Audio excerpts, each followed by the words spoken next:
5:30, probably 5:31. We're going to go ahead and get started. Okay. All right, so I am Jessica Williams. Those of you who know me, I know everyone in the room does, and I am the interim superintendent for the Colleton County School District, and I stand to welcome you to our second Community Turnaround Task Force meeting. Our first meeting was very, very successful, as we had over 125 participants who provided valuable feedback to assist our schools in writing their turnaround plans.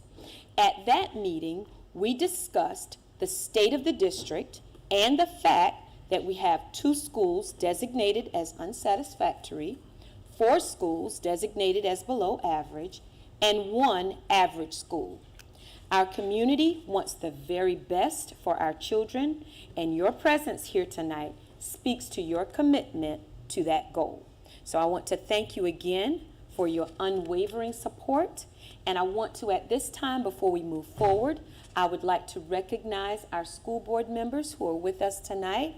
I know that Mrs. Whitkin, our board chair, she was here. I know she had to step out.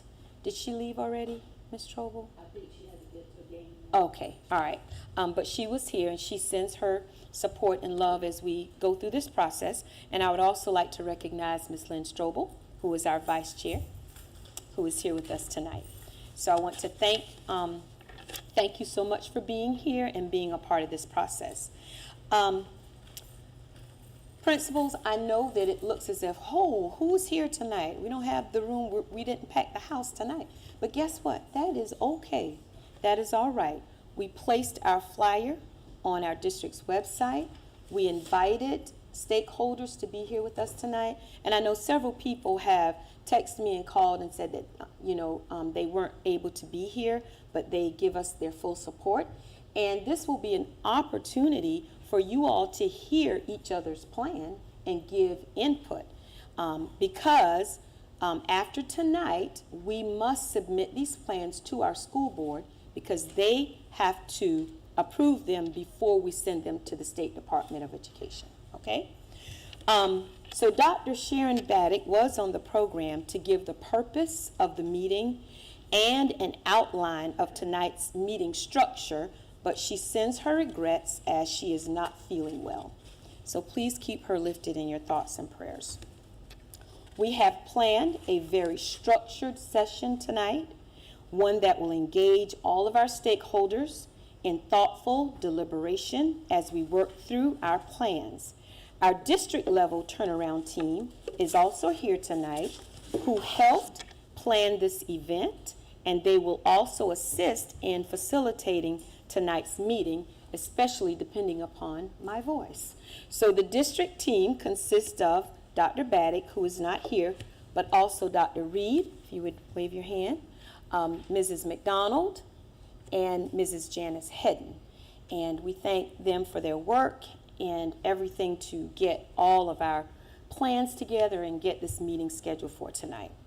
So tonight, we will hear from 7 of our principals, and they will each present their school's turnaround plans, which were developed based on their school's strategic plans, meetings with their school leadership teams, and school improvement councils, as well as the feedback gleaned from the November 6th Turnaround Task Force meeting. You will hear goals, strategies, and activities that surround our 3 main areas of focus. And those 3 areas are intensive interventions and acceleration strategies, robust stakeholder engagement, and increasing the positive climate and culture in our schools. Each principal has also identified a resource and equity goal as required by the State Department of Education that ensures all subgroups of students have access to resources that will aid them in being successful. Each principal will present for approximately 10 minutes. Table discussion will be held for 2 minutes. You will place your likes and your wonders on the placemats that are in front of you. And then we will have a whole group reporting out for approximately 2 minutes. Only the first principal presenting, which will be Mrs. Behe, will provide common activities for all schools.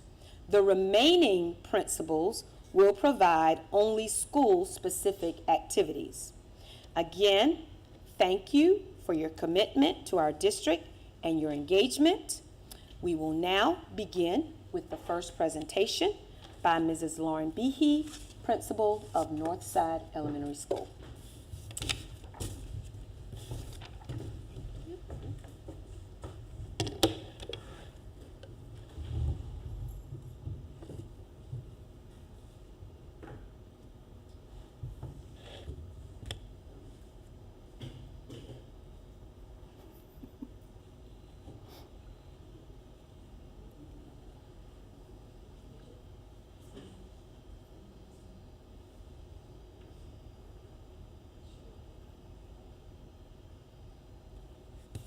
Okay, good evening. Thank you for being here tonight.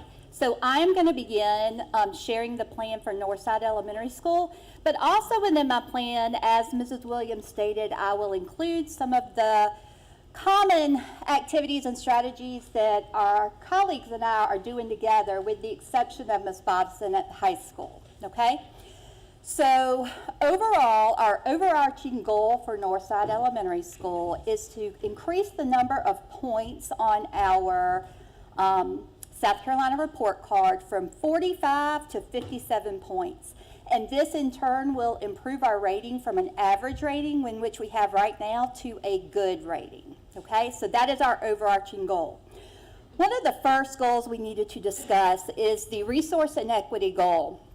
And with this particular goal, we want to make sure that we're facilitating that all of our students are receiving a high quality education through the learning experiences in which we provide. So when we think about this particular resource and equity goal, our goal is to decrease the number of students that are scoring does not meet based on our data. So there are 2 areas within our subgroups that we want to decrease by 5%. And that is in 4th grade, our African American students are scoring less than our white students in terms of meeting and exceeding. And also in math, our 3rd and 5th grade African American students are scoring less in the area of meeting or exceeding compared to our white students. Now, in the same vein, I'm also including our disabled population. Primarily, our disabled population are falling in our does not meet category, approaching category, and just one person in our meeting category. And we want to continue to decrease the does not meet population when it comes to our students with disabilities. So in moving forward, one of the things that as a school, we are going to, of course, make sure that all of our resources are available to all of our students. So just in, for example, the one-to-one with technology, that Chromebooks are assigned to all students. Facilitating a book study about culturally responsive teaching in the brain and what are some strategies that we can incorporate, and then implementing these strategies so that we are able to support all students in the classroom, not just certain students in the classroom. So as we shift to our first goal of providing intensive intervention and acceleration strategies, one of the things that my colleagues and I are participating in is our iReady Principals Academy. And within the Principals Academy, here are some activities that we've been doing along, and things we will be implementing as well. So first and foremost, it's going to be aligning our iReady data to our SC Ready data. Because what we want to do is we want to identify students that are right there on the verge of getting it, so that we can make sure that we are either remediating and intervening, or in some instances accelerating to push them a little further. We want to make sure that we're tracking these students on a weekly basis. We want to make sure that we are also accelerating students. So it's not just about providing interventions, but it's also about accelerating students to push them even further. We want to ensure that all of our students are working in already on their individual learning path and that they're doing it with fidelity. So along with that, we are having to monitor our usage reports. And then, of course, celebrating our students and classes that are doing a wonderful job of doing that. We collaborate with our consultant to make adjustments to instructional pathways. This is an opportunity for us to accelerate some of the students that are doing really well, and also times to remediate. And then last but not least, using standards mastery as a tool to practice for SC Ready as it's upcoming. When we look at Northside's specific activities for intervention and acceleration, our focus right now is going to be that within our master schedule, we have that time built in for small groups for reading and math, because if you don't build that time in, sometimes it's easy to let it go by and the students don't get what they need.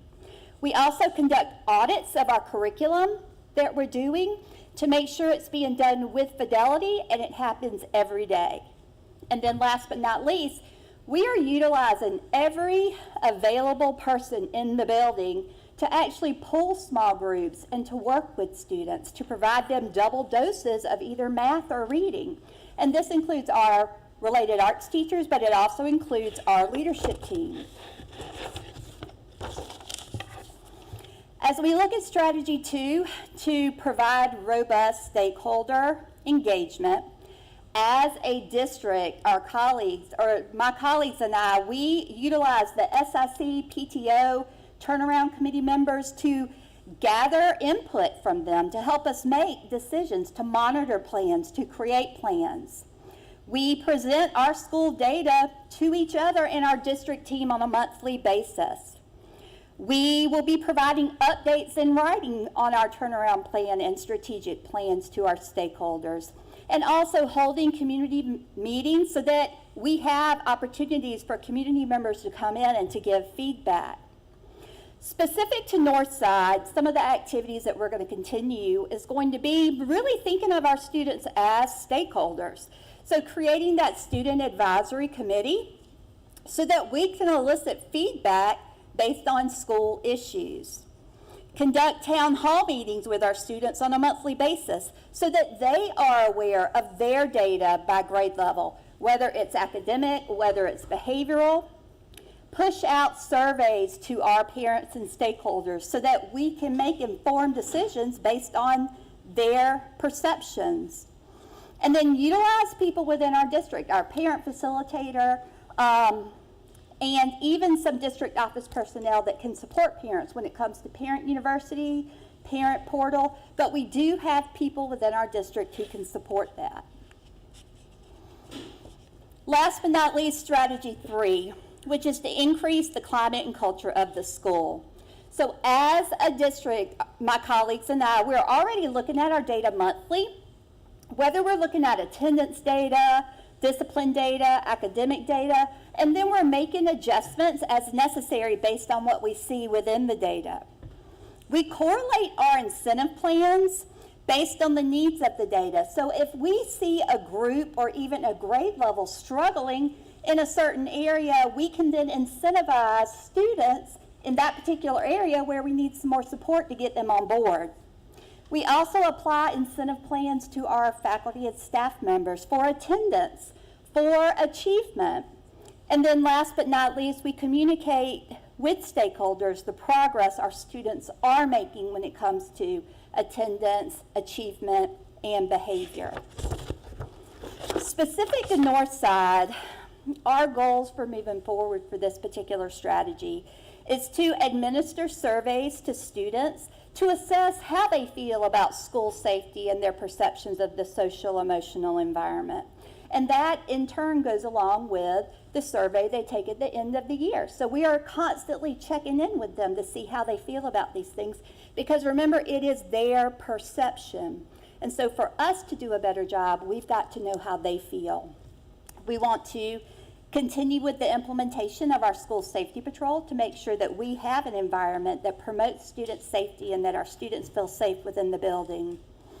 And then last but not least is implementing our SEL instruction, social emotional instruction, twice a week to promote and build a positive school climate and culture.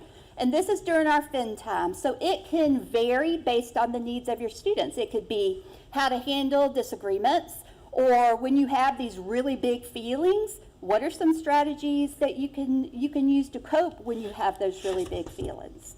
So overall, everything that Northside is implementing, it is with that overarching goal focus of moving us from average to good for our next school year, or actually this school year, that we will be designated that in October of the next school year.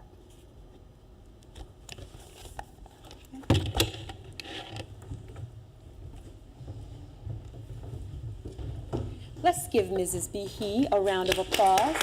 She did a very good job. Very good job. So now we have 2 minutes, and Mrs. Hedden is going to keep us on track.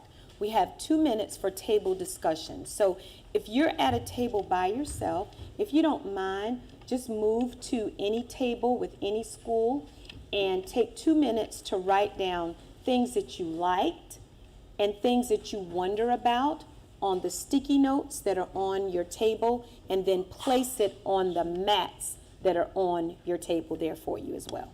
Okay, so 2 minutes starting now, and then we'll have share out for about 2 minutes. Some things you liked about her plan and things you wonder about.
Okay, I know 2 minutes is not a very long time, but we just want to stay on pace to make sure that we value your time.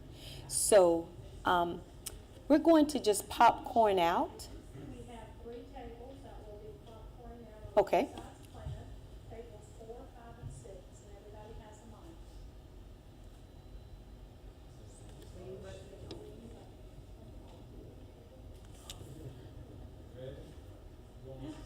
Yeah, so just give your likes and your wonders. All right, so we, at our table, we liked the incentive plans for attendance and staff, because their attendance really does impact instruction. We also like the fact that they give stakeholders multiple opportunities to provide their feedback through surveys. And I like the peer feedback on a monthly basis. One of the things that we wonder about, when is SEL instruction happening in the schedule? And then one of my wonders was, if they're doing small groups, high-quality small groups, if it's possible for other schools to schedule visits to Northside so that we could see high-quality small group instruction in action. Good.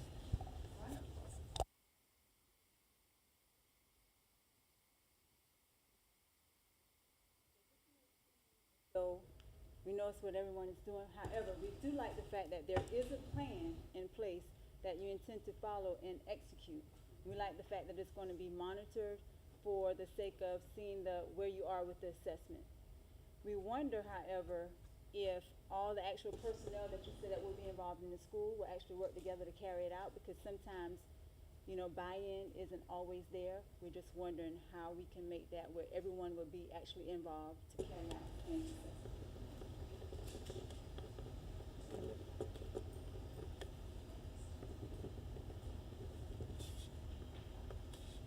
All right, so table 6, like how detailed the plan was, that all students are targeted. It's an all hands on deck over there with that plan. Intentionality with scheduling, the surveys, the student advisory, and then wonderings. We wondered how much of the plan is new and how much is existing, and how did you make a shift from, like, tweak anything that was existing if it became new, just how the shift occurred, like all that kind of stuff. Okay, all right, very good lights, very good wonders. I know that we have a structure, but because this is a small group and we're all friends here, I'm not gonna put the principals on the spot, because usually how lights and wonders works is after everyone gives their lights and wonders, then we have the principal to respond to some of those wonders. Now, if you feel comfortable doing that, you can, or if there's anything else you would like to share, because when I went over to talk with Ms. Behe, she had some other ideas that she was thinking about. So we'll give her 2 minutes just to respond to some of those wonders if you would like to. All right, so the first thing, Fin time, is actually the SEL time, and it is built into our schedule as well. So it's at the very beginning of our school day.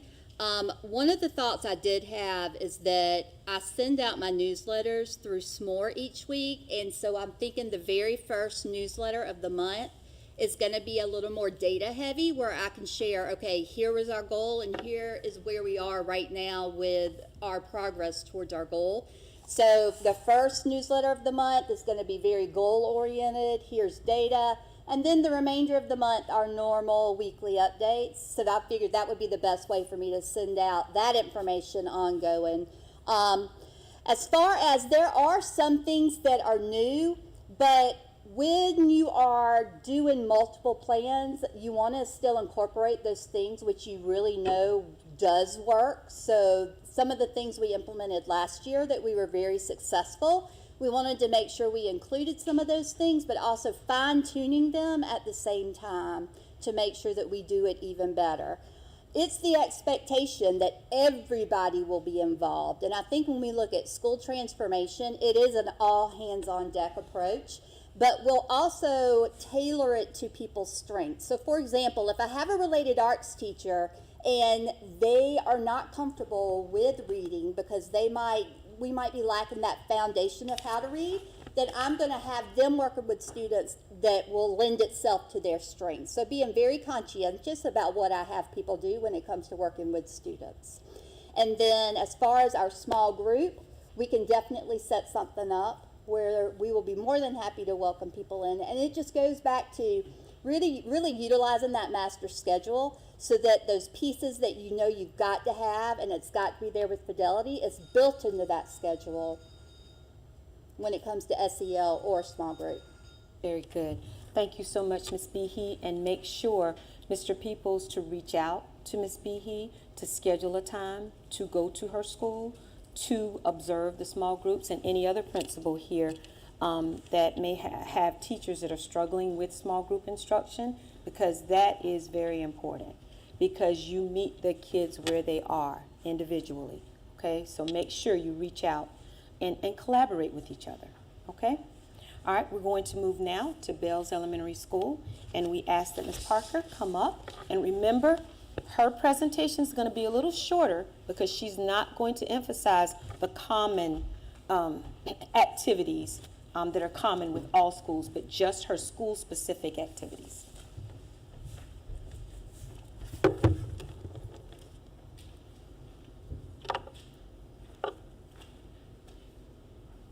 Good evening. Our goal for Bells Elementary will be to increase the number of points earned on our school report card from 40 to 52, moving us from a below average to an average. Our resource and equity goal is to provide non-academic support to potentially 300 students. Bells has around 300 students in our care. So 86% of those families receive free and reduced lunch, which makes us community eligible program participant. And some of the strategies that we currently implement and some additional things that we will add, we utilize business, community, and faith-based supports to provide essential items for our living. Since I've been at Bells, I've been fortunate to have support from some of the former classes of Ruffin High School. Because Bells is the only school still in that area, there's no longer Ruffin Middle, there's no longer Ruffin High. So those classes continue to pour into our elementary school because that's the existing building that is there. So the class of 83, they support us, and they have been since I've been a part of Bells, and the class of 92. And they support with school supplies. They've provided monetary donations.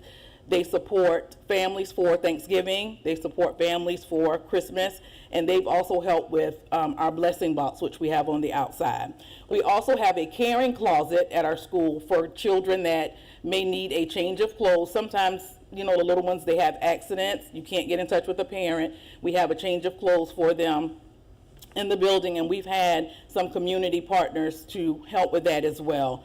And we have a local church that donated gloves, hats, scarves, and socks for our little people that we're able to give those out as well. So just to continue those partnerships with those local churches. On the 20th of December, we have a local church that is coming to do a lunching for our faculty and staff, and that's not the first one that they've done for our school, but they continue to support us in those ways. So they don't not only just support the students, but they support our faculty and staff as well. And they're just a phone call away if I ever need anything.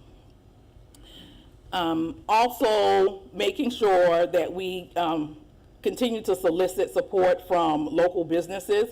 Walmart did a donation to us at the beginning of the school year. Family Dollar, we have been able to get some things from there as well because they're right across the street from us. But just making sure that we continue to reach out when we have school-wide events, curriculum nights, things of that sort. We've been able to receive donations from community support. Faith Church is another church that have donated, especially during Teacher Appreciation Week. We were blessed to have the support of the community to get those things done. Okay, strategy 1, provide intensive intervention and acceleration strategies. So one of the things that we did this year, we're doing lots of things to make sure that we are continuously improving, but something new that we added this year was the math word of the day. Math is definitely an area of focus for us. I know not just at Bells, but across our district. So we do a math word of the day, and that's something that we announce on the morning, during the morning announcements. So I'll announce it then, and it's words that students will frequently see on standardized tests in their daily instruction, things of that sort. And the teachers wear a lanyard with the word of the day, and there's also a picture. And then we post that word on the wall. So as the kids are walking up and down the hallways, they continuously see it. So if our word for today is quadrilateral, we tell them what that means, they have a picture of it, and then the word goes on the wall. So we have a math word wall. So you have all of these math words as you're going down the hall. So the kids are constantly seeing it. And what we found as we call the words, and it may be a word from last week, the kids are walking down the hall and they go, oh, there's a quadrilateral, or there's a whatever it might be, because they are making the connection. So we're making sure that we push the vocabulary as much and as often as possible. And Miss Berry has the lanyard. Can you let me see yours really quick? Just to show you what that looks like. And all the adults in the building have this. And actually our word for today was rhombus.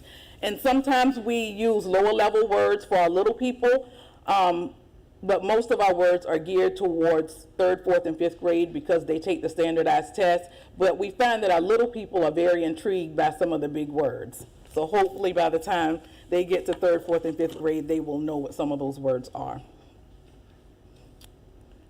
Another school activity, using the related arts teachers to help us with some of the instruction, taking the first few minutes of the related arts time.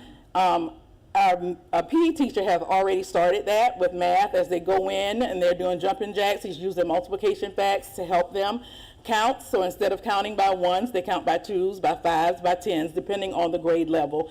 So making sure that we incorporate that. And our librarian also ties in lots of books and content through books and writing. So she's begun that as well. This is a new process for us. We haven't been doing this part long.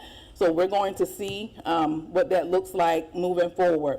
A lot of the activities that I'm going to talk to you about or that I'm sharing with you, these are new things different than what we have been doing in the past. There are a couple things that we had, but a lot of what I'm sharing with you will be new to Bells. Strategy 2, provide robust stakeholder engagement.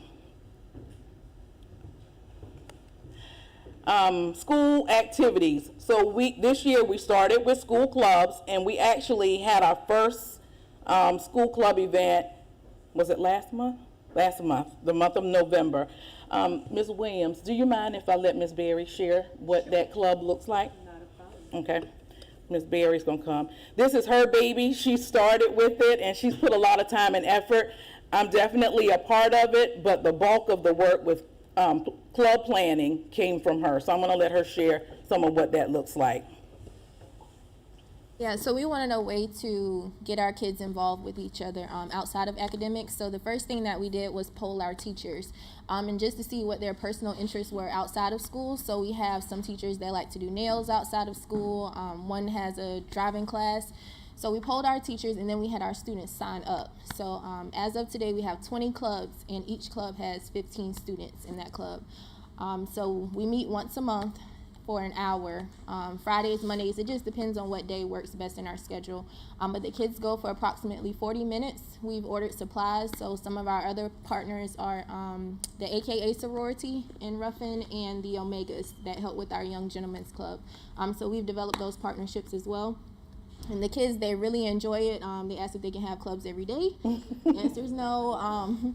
But we're continuing to see how those are going to work in our school. And we also have a student government club where those kids, they provide feedback on things that they want to see in the school. We're trying to instill leadership, but also a sense of ownership in our school among all of our students and giving them the opportunity to choose what they want to be involved in. They don't get to necessarily choose their teacher or they don't get to choose what they're learning, but there are different aspects within the school that they do have some choice. So the clubs are a great way to get them involved. Strategy 3, increase climate and culture of the school. So one of our goals, the safety patrol, which the other schools are doing that as well. We haven't gotten ours up and going like we want to, but we're going full implementation with that after we come back from the Christmas break. We were working on clubs and lots of other things that we had going on. And sometimes it's kind of hard to monitor it when you have 10 things going on at one time. So the safety patrol is something that we're kicking off in January to make sure that we are able to move forward with that. We do have the students that are that we're going to use for that, and some of those students have been identified through clubs and them signing up for that. So we'll be able to use those students. Also, student ambassadors. I don't know how many of you were in the district when we once did student ambassadors? And they were kind of like the greeters of the school. So when we would have visitors, they would take the visitors throughout the school. They know all the aspects, and even classrooms had a student ambassador. So that's something that we're going back to, just giving students more ownership and making sure that they feel that they have a part. All of that is going to increase school culture and climate. Of course, they have to be trained on these things, but we are training leaders. We're teaching and we're leading leaders. So we want to instill that in them and also give them that voice within the school. And one of my last activities is with parents, making sure that we incorporate activities for our parents. Through our curriculum nights, we have some of the same issues that other schools have, making sure that parents come out to all of the events, and that's not always easy, but providing opportunities for them to be able to do so and not make it where it's, make it fun, where they want to come out, but also be able to participate. So just looking at some ways to kind of beef up some of the things that we're currently doing to, you know, get parents out. We know that sometimes when you serve food, they come. And we can't always do that, but just create an environment where it's fun and parents want to come out and participate and do those things with their children. Also, Bells has a STEM lab, so making sure that on our Parents' Night that we heighten that up as well, because they do lots of collaborative work in there, and making sure that the parents are aware that the lab is there and these are the things that they're able to do within that setting. So those are just some of my activities at Bells.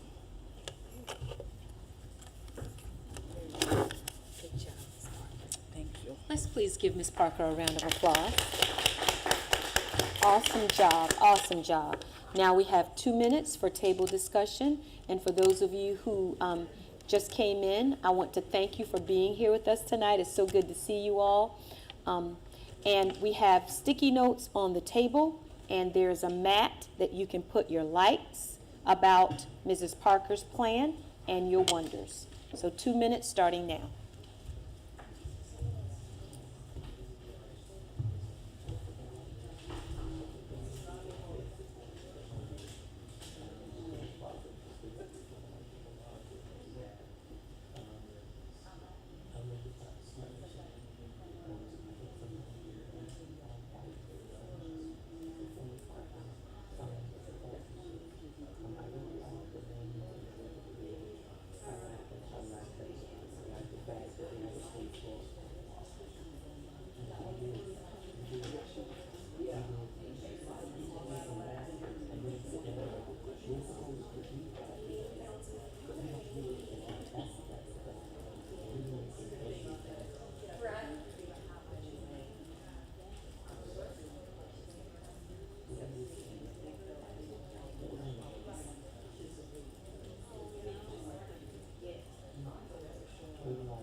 Thank you for sharing. Is it working?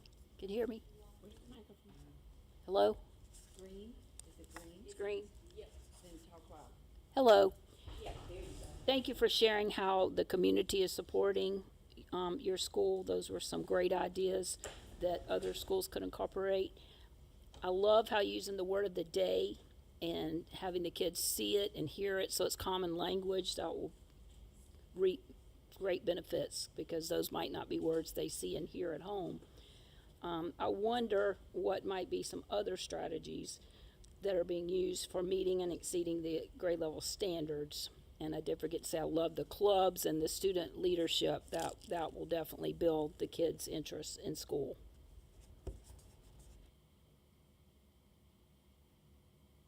Okay. All right. So we said that we like the community partnerships, the community faith-based support that you have, the caring closet. We kind of put it in line. We don't call it a caring closet, but realizing that some of the same things that you have going on at Bells that we have going on at Cottageville. But we really liked the word of the day and was able to sit and talk back to Ms. Williams thinking about our time at Hendersonville when we had the word of the day and we did exactly what you did. So that brought back some memories. Really liked your related arts tie-ins and the school clubs and your student ambassadors. We went back to talking about that as well. And one of the things that we said, with this being broadcast, one of the things I'm going to tell them, please go back, CES faculty and staff, and listen at this point in the meeting for the student ambassador part. But the thing that we did wonder was what are transitions like during your club times, and how did you go about selecting 20 clubs to begin with your 15 students?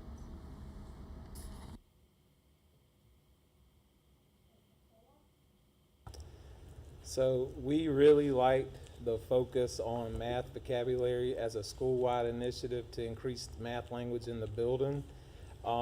We also liked how related arts teachers incorporate math and ELA standards into their instruction.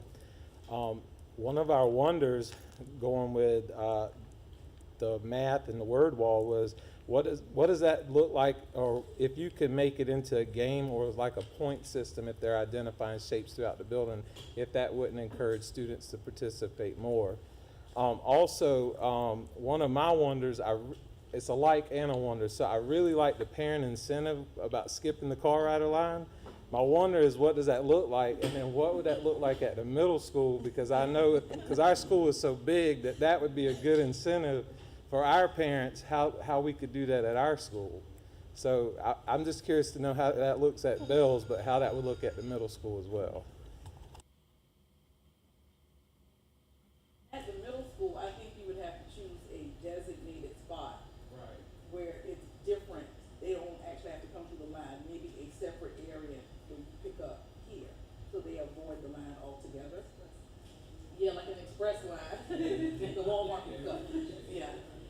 At Bells, we have, no one really uses our front parking lot because all the teachers park on the side and on the back. So a lot of the parking spots up front are vacant. So our parents can pull in there and we bring the child out because we're already on the front part of the building. So they don't actually have to get in the line. They pull in one of those reserved parking spots because 9 times out of 10 they're empty. They only use them if they have to come into the front office for something and they're right back out. So that's one of the advantages of being able to do that.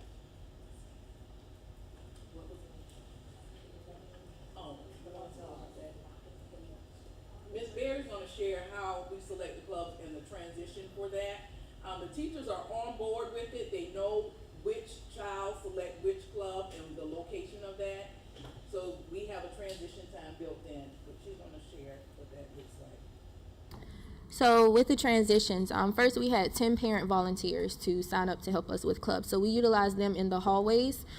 So we have each parent at a designated spot and they have walkie-talkies. And then we dismiss from opposite sides of the building. So like K and 4th will go together, 1st and 5th, and they just kind of help the kids transition into their club area. As far as selecting clubs, we just surveyed the teachers. What would you be interested in doing as a club? And then I was also able to attend SCATA in October, and I went to an information session on clubs. So we gathered some ideas from there as well and just kind of added it together, and then we let our students pick what they wanted to do.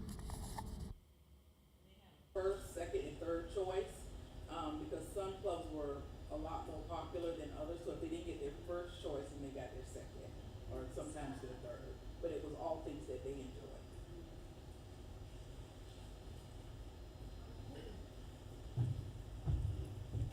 We want to thank Bells Elementary School again. Let's give them another round of applause. And now we ask Mr. Guarino to come up with Forest Hills Elementary School's plan.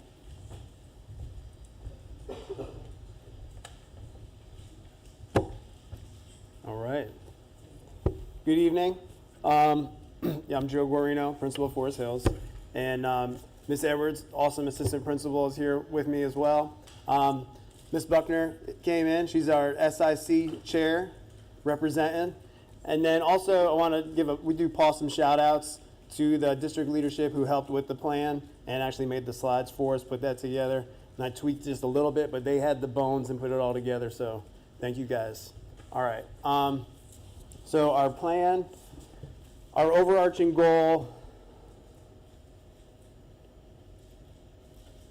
that is it. I changed it before I came here, and that wasn't it. Like exactly the first slide, like that. That's that wasn't the first goal, but yeah. So exceptional learners and non-exceptional learners, we wanted to decrease the gap by 10%. So exceptional learners, the students who are receiving special education services and getting those supports, we want to continue to support them and decrease that gap between the exceptional learners and non-exceptional learners. And you can see that it'll be evidenced by the performance on their tests. Okay.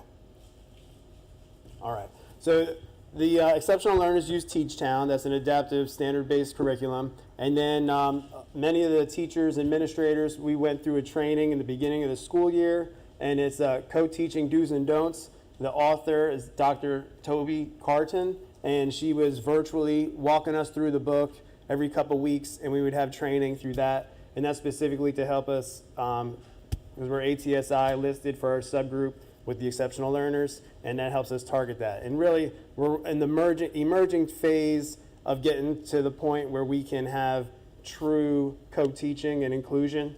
So we're moving towards that this year. And that's what those are. All right, so strategy one for providing intensive intervention and acceleration strategies. All right, so our fourth grade, that's our biggest grade for math and science with state testing. So for math, we helped them. We had computer lab last year, which was very passive, where kids would just go in there and just do whatever. And now, so we didn't really like that. We wanted it to be more structured. So we kind of turned it, you have STEM, you have STEAM, we turned it into teams, technology, engineering, art, math, and science. So they have to work collaboratively to accomplish goals. But we also are taking 15 minutes of that time for Dreambox, which is an adaptive math curriculum, personalized, everything's mental math, and they do digital touches on the screen. That's a state-purchased program. Everyone has access to it, so we certainly take advantage of that for our fourth graders. Orton Gillingham, we have 3 reading interventionists trained in Orton Gillingham. These guys serve all grades, 1st through 5th. The 10th percentile using iReady reading scores in the diagnostic. If they're in the 10th percentile or below and they're not receiving services from exceptional learning, they are pulled out to go to the intervention lab. It's actually called the literacy lab. And so we have the 3 in there. We also changed our schedule around. So they're pulled out of the classroom during workshop, which is not tier 1 instruction. And so when they're pulled out of that time, that's when the homeroom teacher is providing small group instruction. And so when they're getting pulled out, they don't get small group instruction from the teacher, they get it from them. And it was really just a substitute instead of an additional dose. So we changed the schedule where the teacher has an additional 15 minutes 5 times a day to work with them, as well as the tier 1 instruction. And then now so they'll be pulled out and get like a true tier 3 instruction. So we hope that we're going to do that for 9 weeks and hopefully accelerate and dismiss some students from literacy lab. We don't just want to put you in there and say, okay, we got you. We want to get you out of there to get you back into the classroom as much as possible. We also have 180 days of math for 3rd grade and 5th grade. That's just real quick. Teacher walking around, picking out which 10 questions they want to focus on and just aggressively monitoring. And we also have that for 3rd and 5th. And then 4th grade, we have 180 days of science, which the coaches are aligning that to go with the science curriculum. So it's not all over the place, it supports it. And so that's super engaging and the teachers and students like that very much. So I think that's it for that one. Okay, provide robust stakeholder engagement. Yeah. So the SIC came up with Positive Pals, and it's super similar to what the community discussed with the lunch buddies. And so we are inviting adults to come in, Positive Pals, and they can greet kids in the morning. They can have lunch with kids during lunch, or they can go out to the playground and just play with them, just like throw the football around, and just kids love that. I know when I go in my own kids stuff and we go there and play, all the kids get pumped up, and it's like me versus everybody. So if anyone has that energy, they want to come in and do that with our kids, they would love it. That helps build community.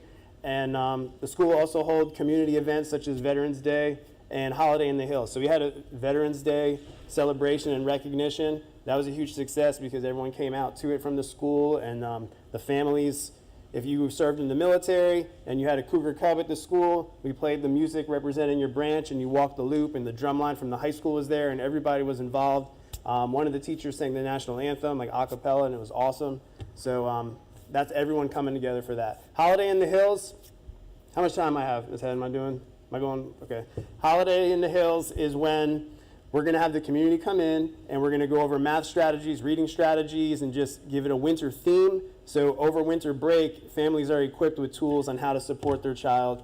So when they come back, they just weren't not engaged with school the whole time. So that's what Holidays in the Hills will be. So that'll be fun family engagement. And then community members will facilitate Cub Clubs at FHE, which is super similar to what Bells described. And we're in the our start date, our target is January. So, and Ms. Edwards is heading that up. So she's got that all organized like you won't believe. All right. So, strategy 3, increase the climate and culture of the school.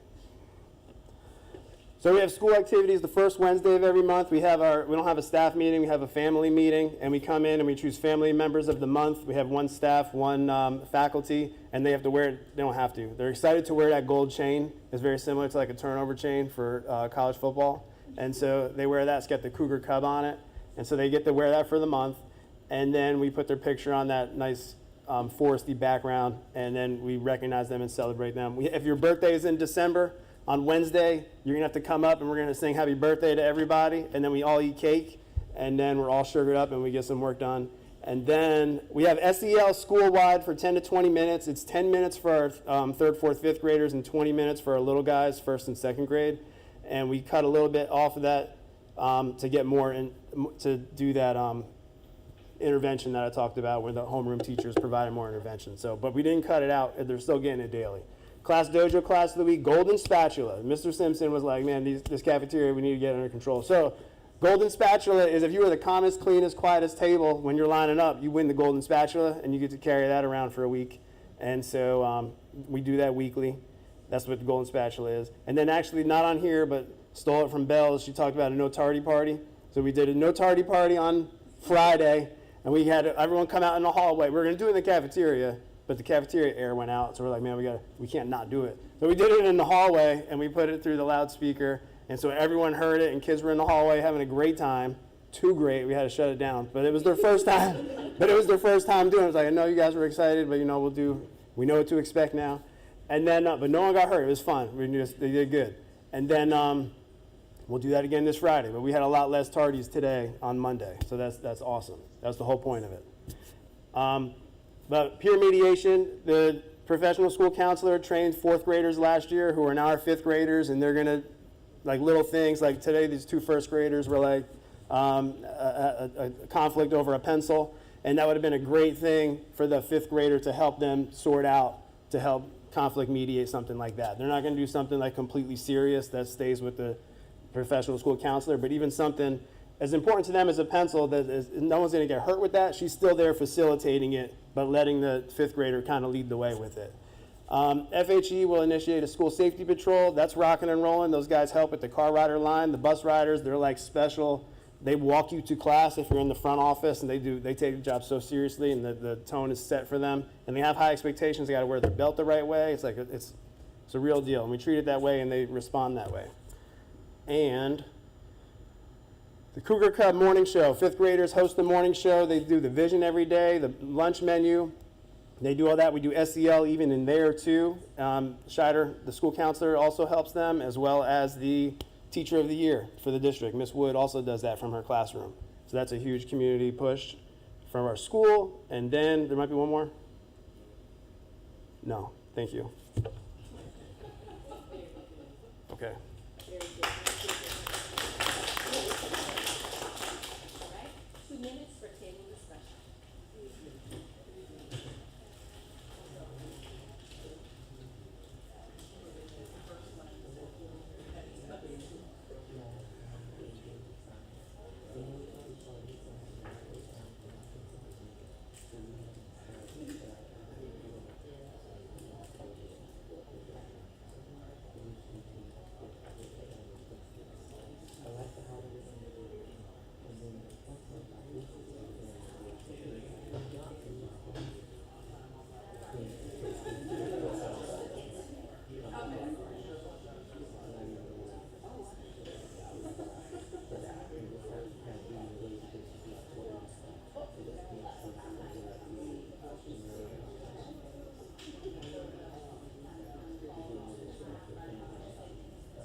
So we really liked the 180 days of math and 180 days of science. The positive pals, especially going and playing with the kids at recess. I know they enjoy that.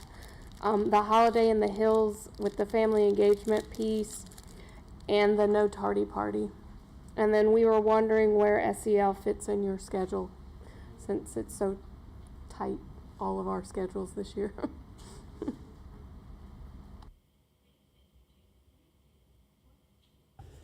So we really like the no tardy party, and we're gonna steal that.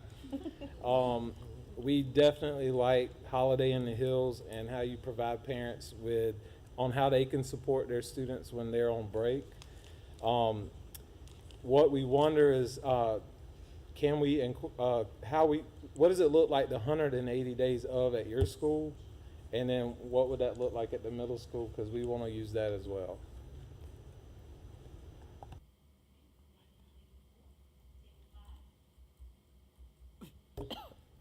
All right, we like the number of incentives that are available to the students, as well as the opportunity to place the responsibility on the students themselves with regards to the safety patrol and taking responsibility for their own tardies. A wonder that we had was the use of the spatula with that age group, and how much of a distraction for misuse that would be as far as being in the hands of students. And is it really a spatula, or?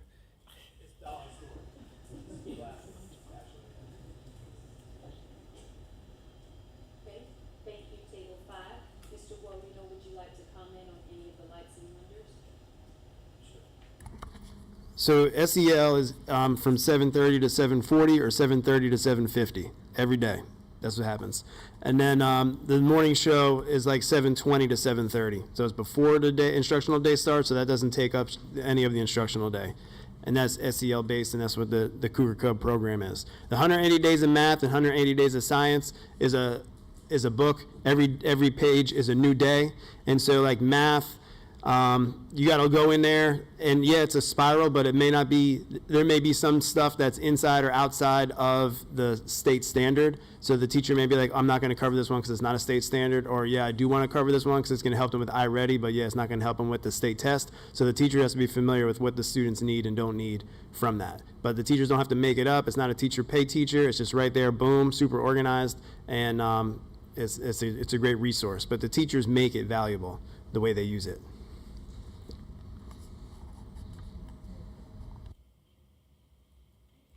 Mr. Boria, thank you so very much. Before we move forward, I would just like to recognize one of our school board members that came in, Ms. Patricia Simmons. You all please give her a hand. All right, now we're going to move forward with Cottageville Elementary School, Mrs. Allen.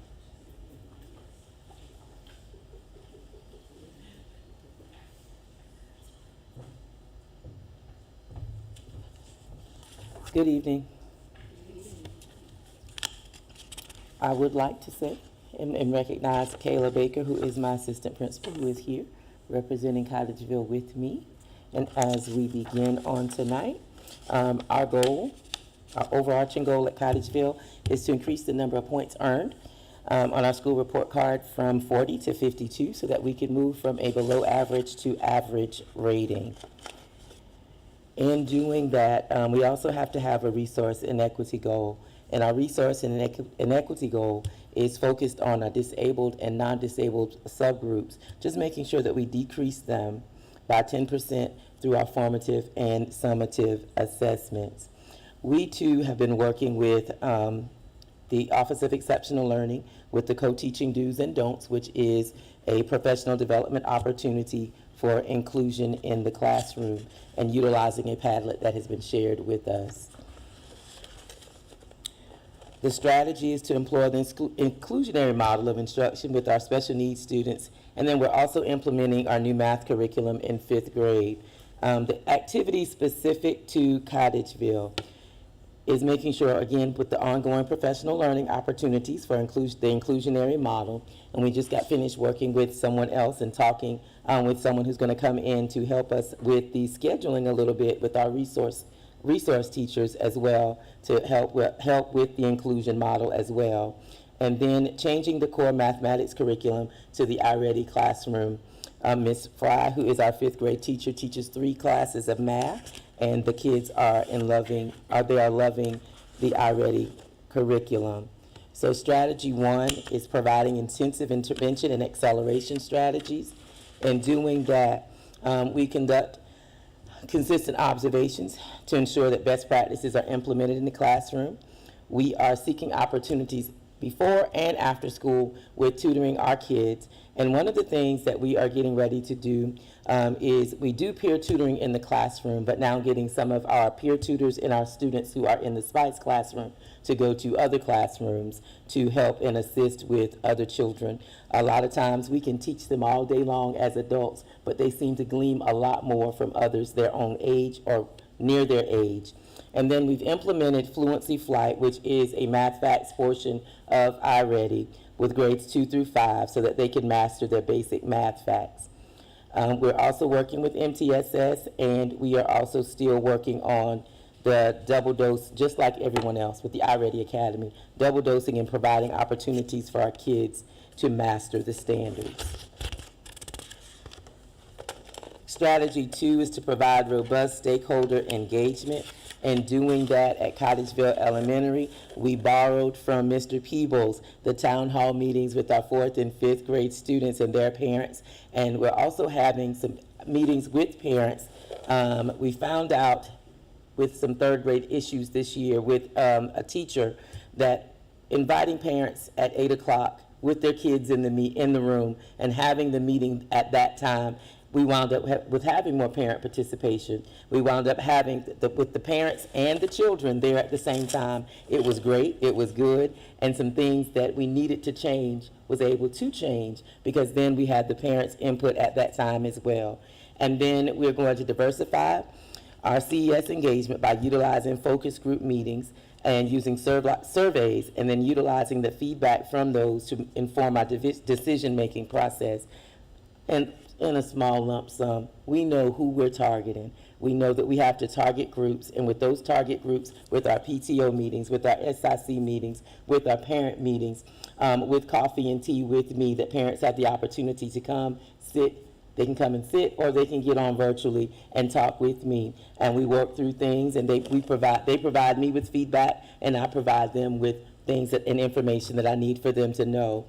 One of the things that we're implementing right now, we have used Level Up the past 2 years. So our theme this year is Seize the Day, Successfully Educating All Students. And in order to do that, our students have to level up. So we still kept that apart with Level Up. So now we've figured out, we've been pushing our kids, and our kids, they have several ways of leveling up. One, with their iReady, when they reach a lesson, each kid has a math notebook. They have a folder. In the folder, it has 2 sheets, a math sheet and an ELA sheet. They love Mario. Level Up came from Mario. So every time they do a lesson or pass a lesson, they color in a mushroom. So once they get 31 mushrooms, they can come to the prize vault, receive a prize. So now we are deciding we're going to spread Level Up beyond iReady, and now we're going to give our teachers are leveling up by the usage of iReady with their kids, but then our parents are leveling up when we talk about attendance and tardies, and now we're going to be doing a pinning ceremony for our parents, so that, again, wanting them to do what we want them to do when we want them to do it in a timely fashion, which is get our kids to school on time. So a lot of times when they start to see other parents receiving things, they want to know how can they do it too. So now we are going to level up with our parents as well. And then strategy 3, increasing the climate and culture of our school. We are implementing Level Up Racing. I cannot wait to get this started. However, Dr. Reed, I'm just going to say, everybody look over there and say, Dr. Reed. But we are still going to implement our Level Up Racing. And Level Up Racing is reading and racing. When you look at our test scores, reading was lower than many of the other schools in the school district, although we did not do as well as everyone else. So we are leveling up with our reading and racing. We are also using the Level Up Racing to target attendance as well. So with behavior and academics, we're going to use the Level Up Racing, and that comes with some race cars, hopefully some race cars, and the kids doing some activities.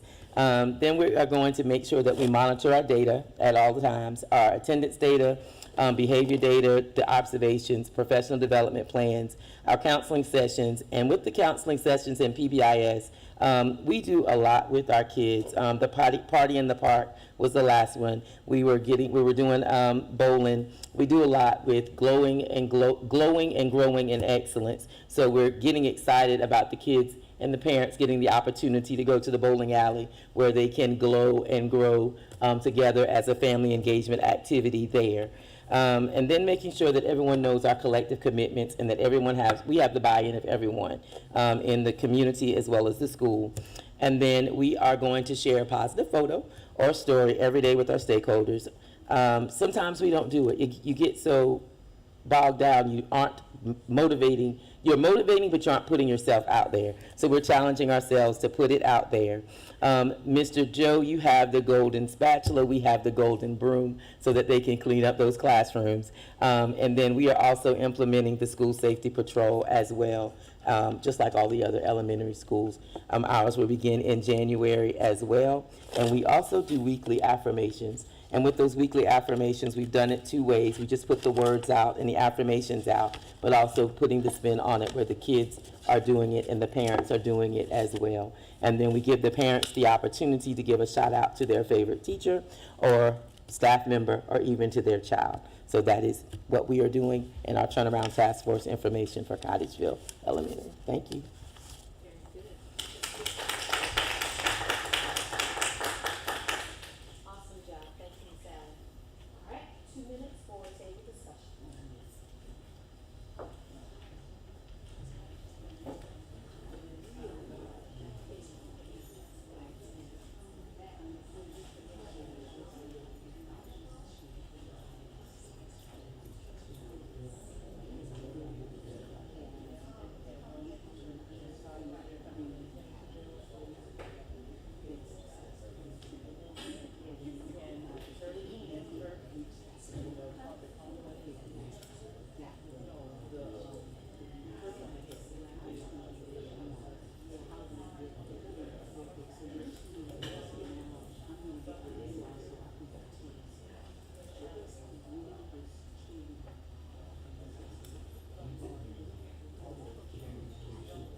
Well, we really like the town hall meetings.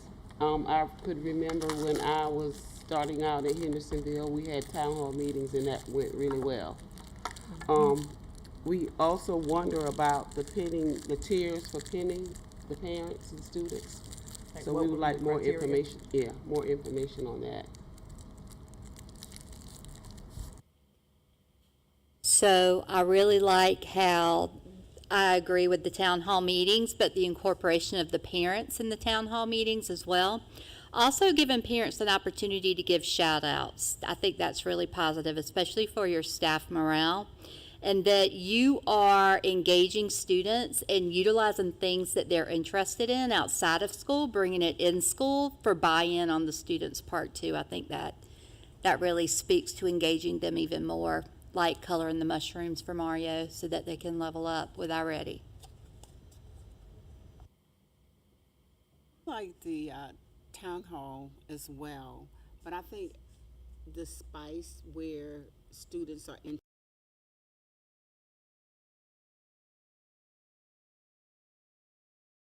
who has not reached the goal of a student that is a SPICE student, I feel that that would encourage them to want to get where that person is. So I like those interaction, and I also like the fact that you're getting parents involved. So during the town hall meetings, if depending on the time, hopefully we could be a part of that and to attend some of those as well.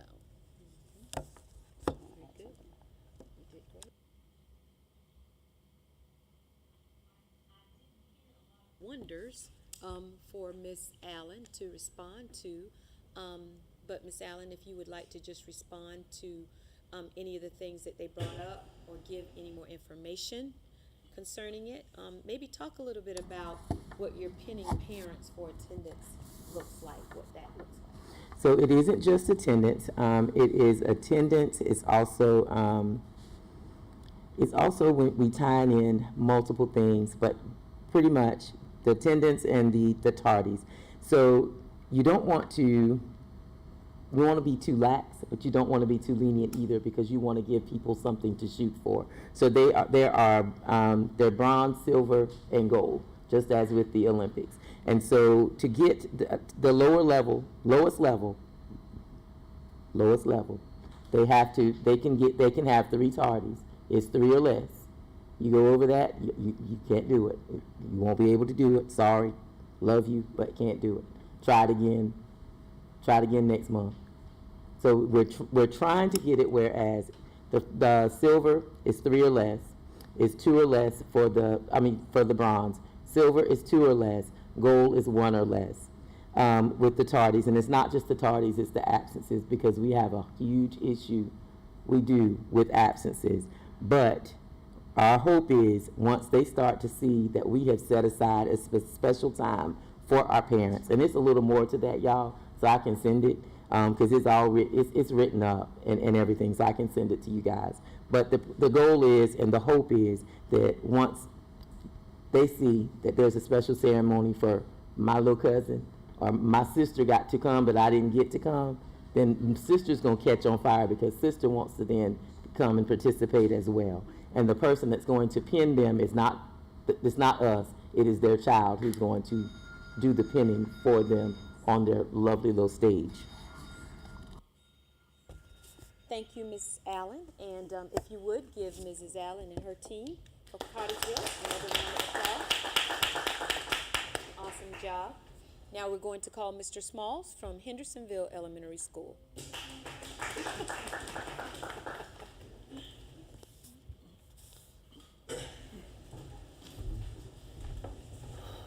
All right, good evening. My name is Kyle Smalls, and I'm the principal of Hendersonville Elementary School.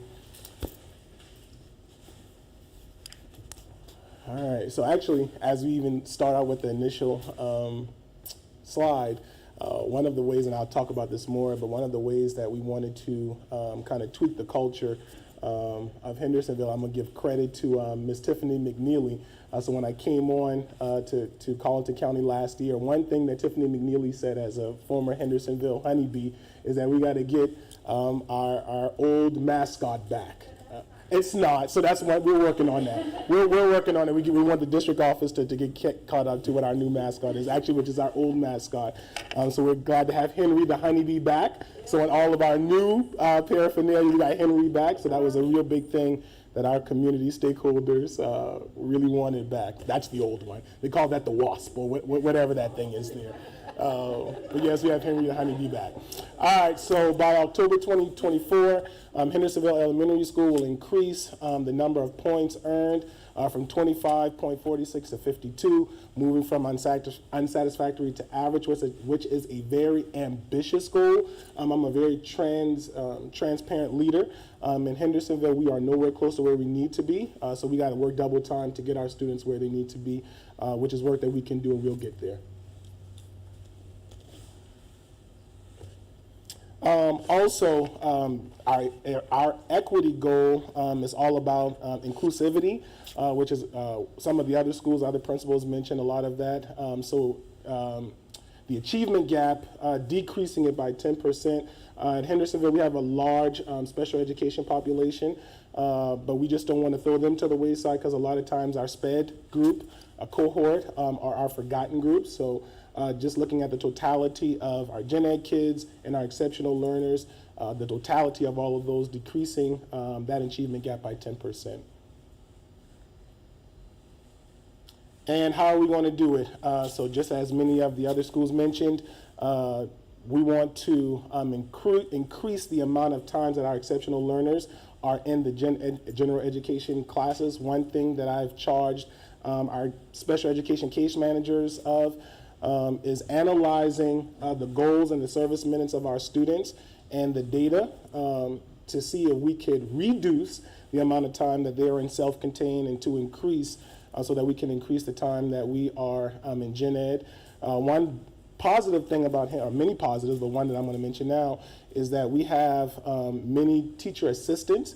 So we've allowed some of our teacher assistants that are in our self-contained classes to push in with our gen ed classes to provide those support, or provide supports to those teachers in a co-teaching model. And then also Hendersonville, we're one of, I think, maybe 3 or 4 schools in our district that are piloting Ready Math. So we have a 5th grade teacher. We only have one 5th grade teacher that teaches math because we're a small school, but she's piloting Ready Math that's through iReady.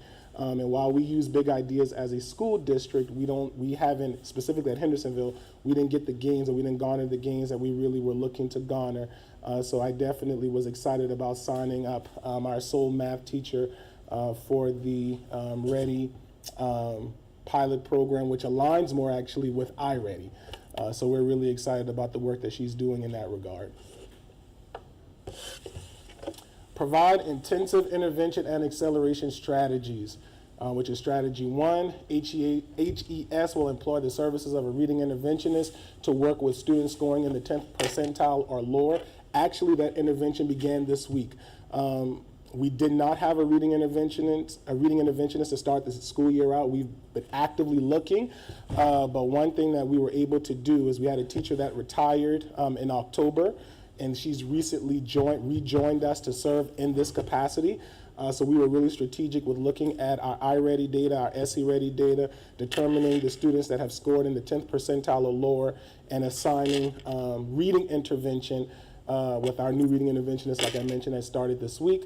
Also, HES we're the only elementary school in the district that is using the Ignite partnership. Ignite is a partnership through Teach for America.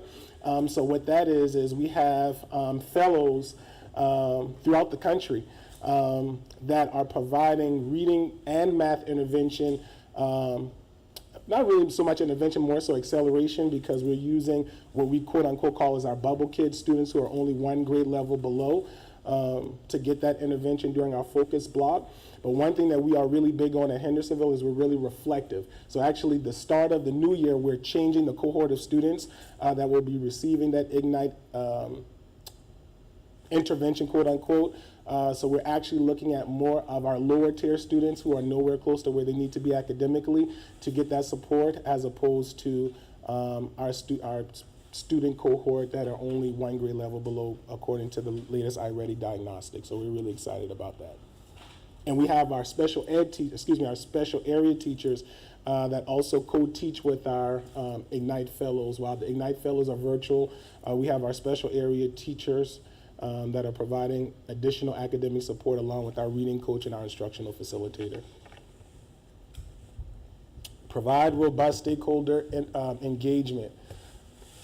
So Hendersonville, we're surrounded by churches. And actually, our board representative, her church is right next door to our school. So one thing that we did is we sent letters to all of the churches that are mentioned: Green Pond Baptist Church, Heavenly Baptist Church, Mount Olive Church, and Bethel United Methodist Church, to garner support from those stakeholders. We also have about 3 ministers that aren't members of those churches that are consistently at our school. Reverend Harry Bellinger provides immense support to our school. Actually, he was one of the 3 individuals that led a Thanksgiving Day drive where he purchased many turkeys and all kinds of Thanksgiving Day items. We called the parents, asked them would they be interested, and we looked at the data, determined our families with the highest need, called them, say, hey, we got these things for you, we want to support you. So myself, the SRO, we went around Hendersonville, Green Pond to deliver those things, and it almost brought a tear to our eyes how excited and how appreciative that those individuals were past tense. So thank you to Harry Bellinger and his team for that, along with our SRO. And then the administrative team will plan surveys and other presentations to inform stakeholders of current progress and elicit feedback to adjust plans as needed.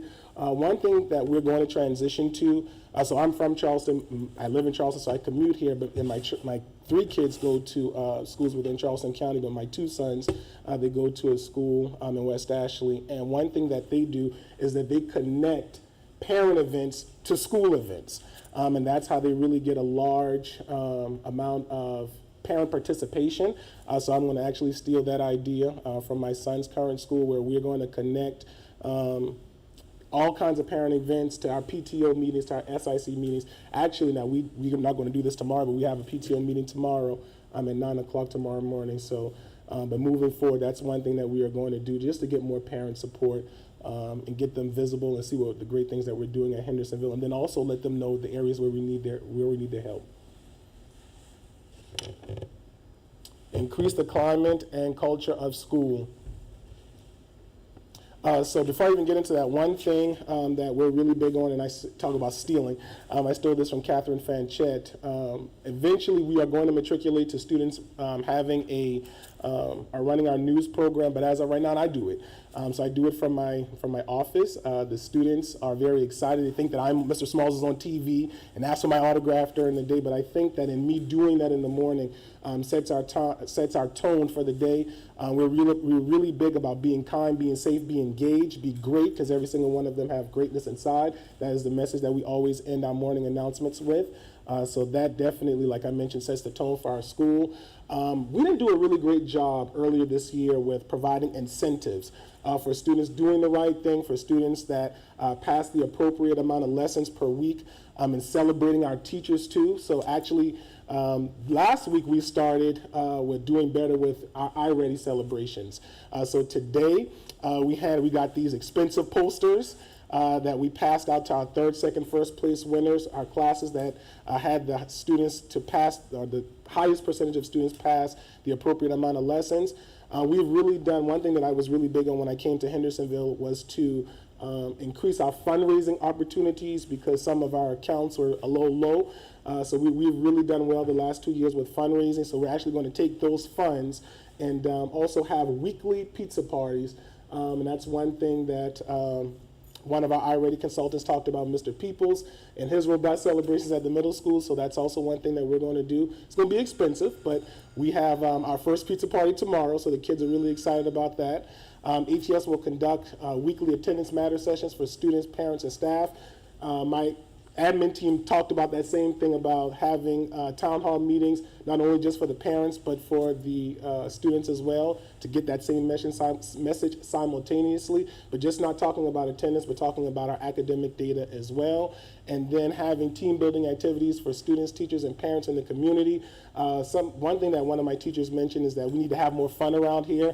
We need to have designated days for certain things.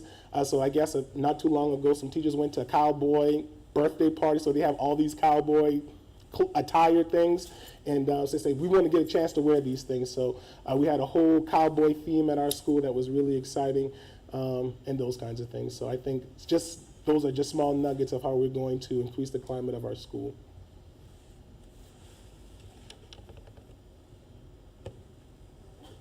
Let's give Mr. Smalls a round of applause. Thank you. All right, 2 minutes for table discussion. If you all don't mind, I'm gonna go to another table and just kind of spread myself.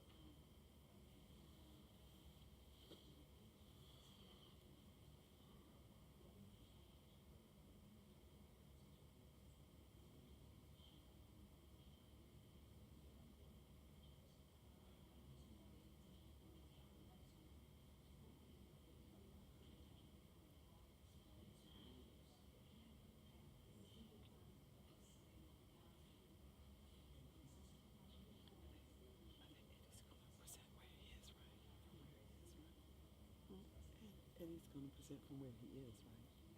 I don't know, because he's supposed to be sitting down. Yeah. I mean, he's got a microphone, so.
So I really liked how you talked about providing those robust incentives for students, because that really gets them motivated to participate.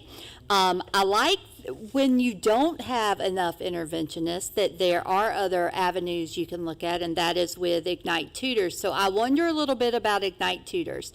When do the students get that? Is it in small group? Is it individual? Just how does that work within Hendersonville?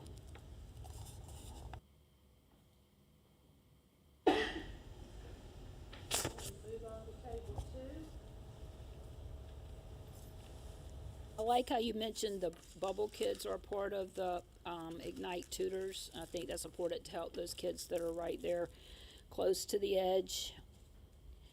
I also like that we've gotten the reading interventionists back to help those kids that really need the reading support. I wonder how we can use some of the ideas at Ruffin, because the Hendersonville community is a lot like the Ruffin community, and I like how they have their community helping with the extra clothes and the school supplies and, basic things like luncheons for teachers. So I'd like for us to find a way to ignite the community in the Hendersonville area like the Ruffin community embraces their school.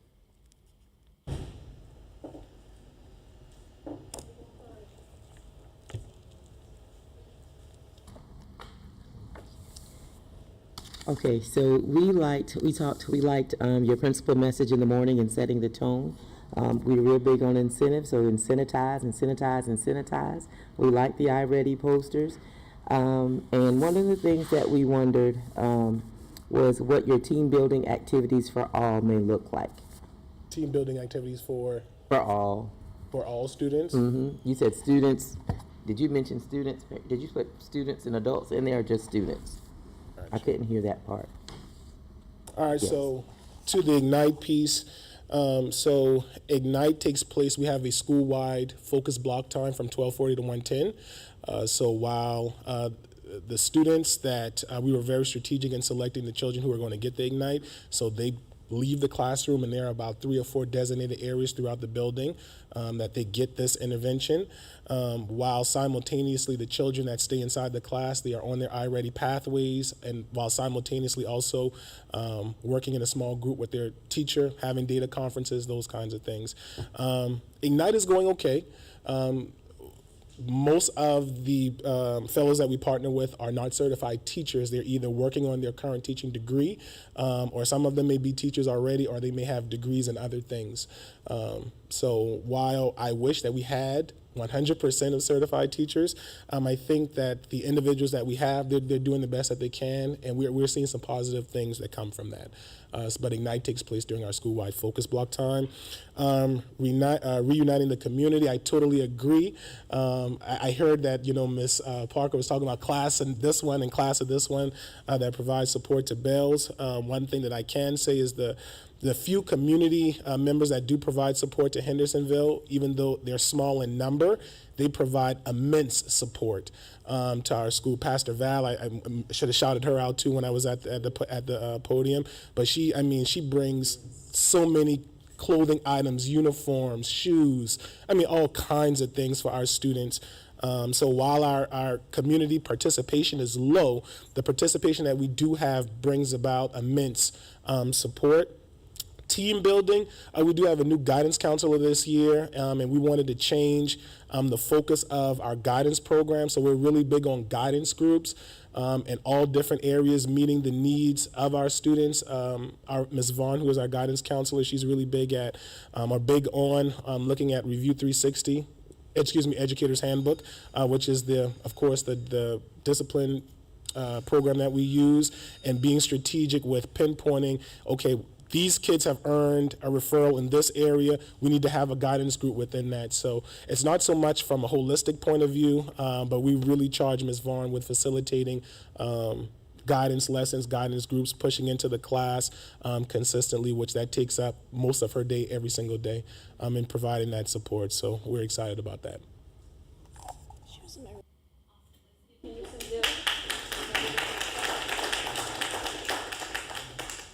This completes all of our elementary schools, and now we're going to move to Colleton County Middle School with Mr. People and his team.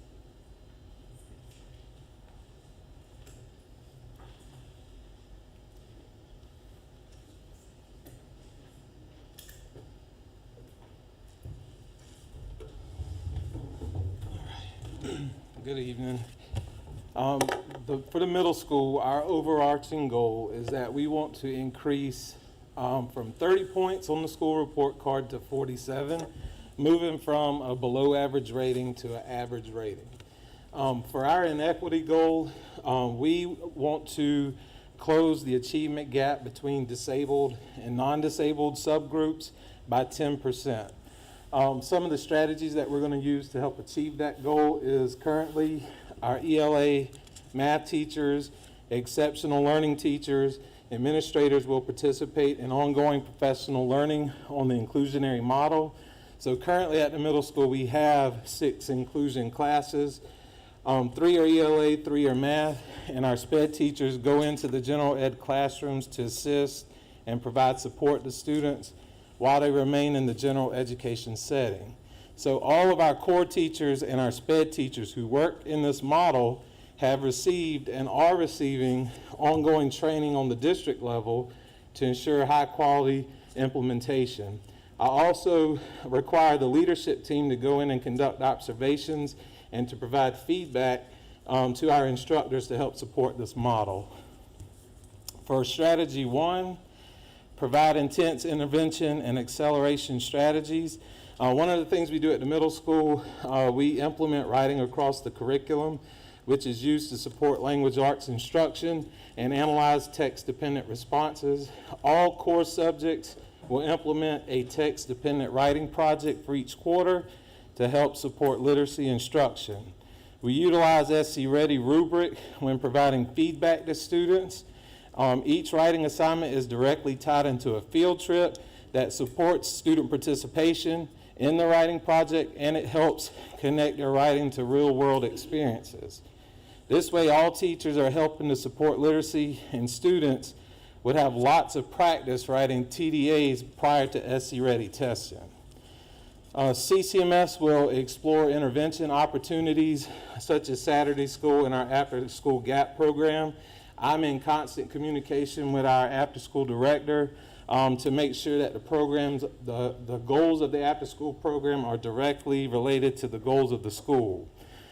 We also implemented a Saturday school program. This was for students who received a failing grade Q1 in their core classes. This program, the students had access to certified instructors to help them complete coursework in our Adminum program, which is a program that provided rigorous on-grade level instruction and work. And then, one of our goals was to increase classroom observations. So that way we can increase the feedback that we provide our teachers. So I'm working very closely with the leadership team to increase that number. Every week, an observation schedule is sent out to the team with the expectation that the observations are to be completed by the end of the week. This in turn provides teachers with frequent feedback, and some of the things that we look for is communicating objectives, checking for understanding, formative assessment strategies, teachers responding to data, the iReady curriculum, making sure that it's being implemented with fidelity and that students are working on their individualized learning paths. And currently right now, the middle school has a total of 258 observations conducted where each teacher has received multiple opportunities for feedback. And then we also use the observations to help develop professional development opportunities that we're going to provide our teachers.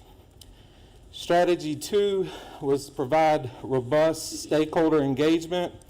CCMS, one of the things we don't want to do is wait to the end of the year to get feedback from our stakeholders. So we will be conducting surveys to teachers, parents, students quarterly to receive feedback to make improvements throughout the school year. One of the things that we want to do at the middle school also is making sure that we're collecting information about instruction, safety, and communication.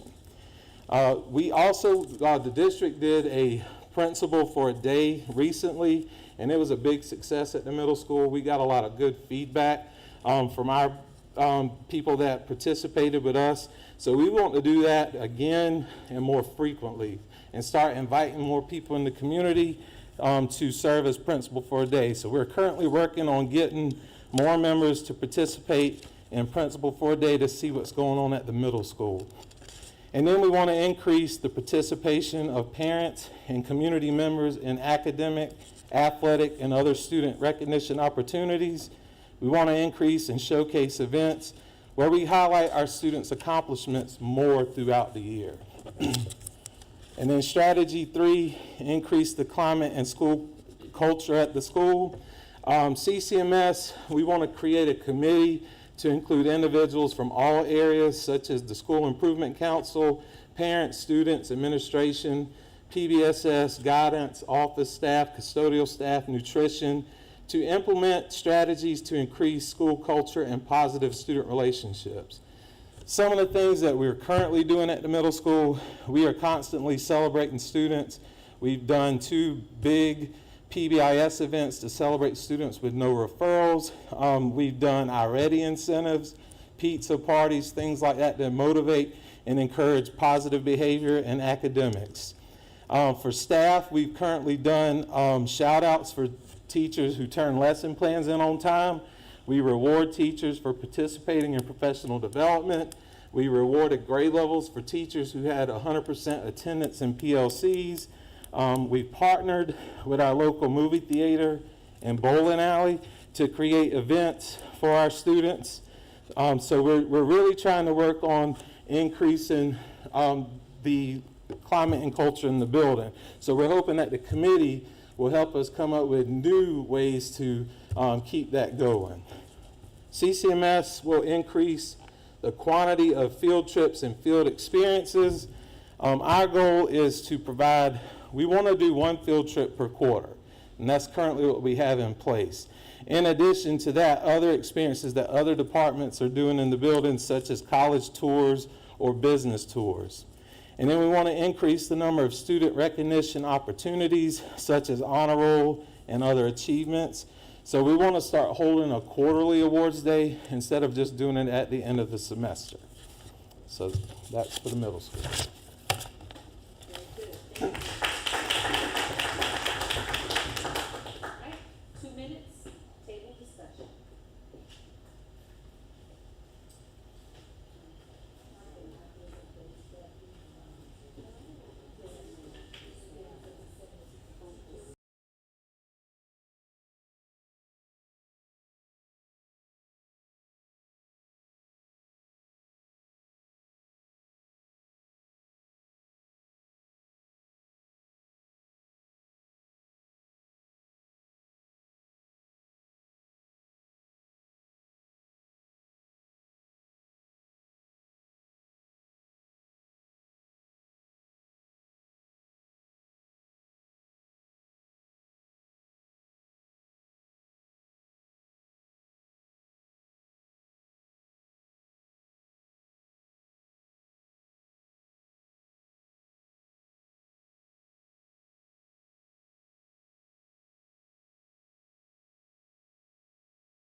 Looking at some of the things we saw from the middle school, very positive thing is the increase the number of classroom observations to give support to the teachers. We want to make sure that within those observations that we're not only pointing out the concerns that we have about instruction, but also that we're congratulating those teachers on the very positive things that they're doing as well. As with a lot of the other schools, we see a lot of incentives coming out of the middle school in order to improve things, but we want to make sure that incentives are just not not just surrounding achieving a certain point, but they're also around progress of each child. In other words, that we're giving incentives for not only the students making a certain point, but also showing progress based on where they're at.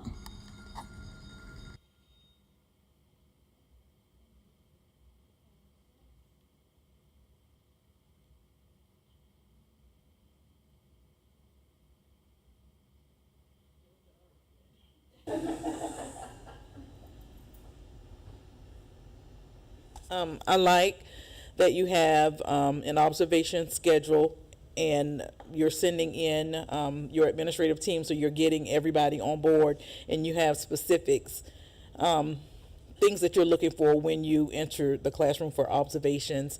And I wonder, do we have I wonder at the table?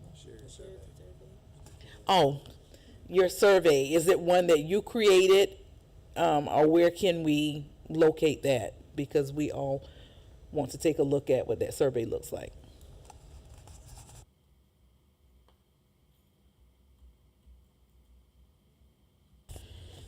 I like how you are connecting what you're doing in after school to what's happening in core curriculum. So there's a continuation from one, from your core to the after school when you have students. I like the fact that you want to increase the recognition for your students instead of waiting until the end of the year, looking at it from the semester's viewpoint as well. I wonder what you're going to do to create opportunities for all students to go on field trips each quarter throughout the entire school, instead of maybe I wonder what you do for students that don't have the resources to be able to continue to attend field trips.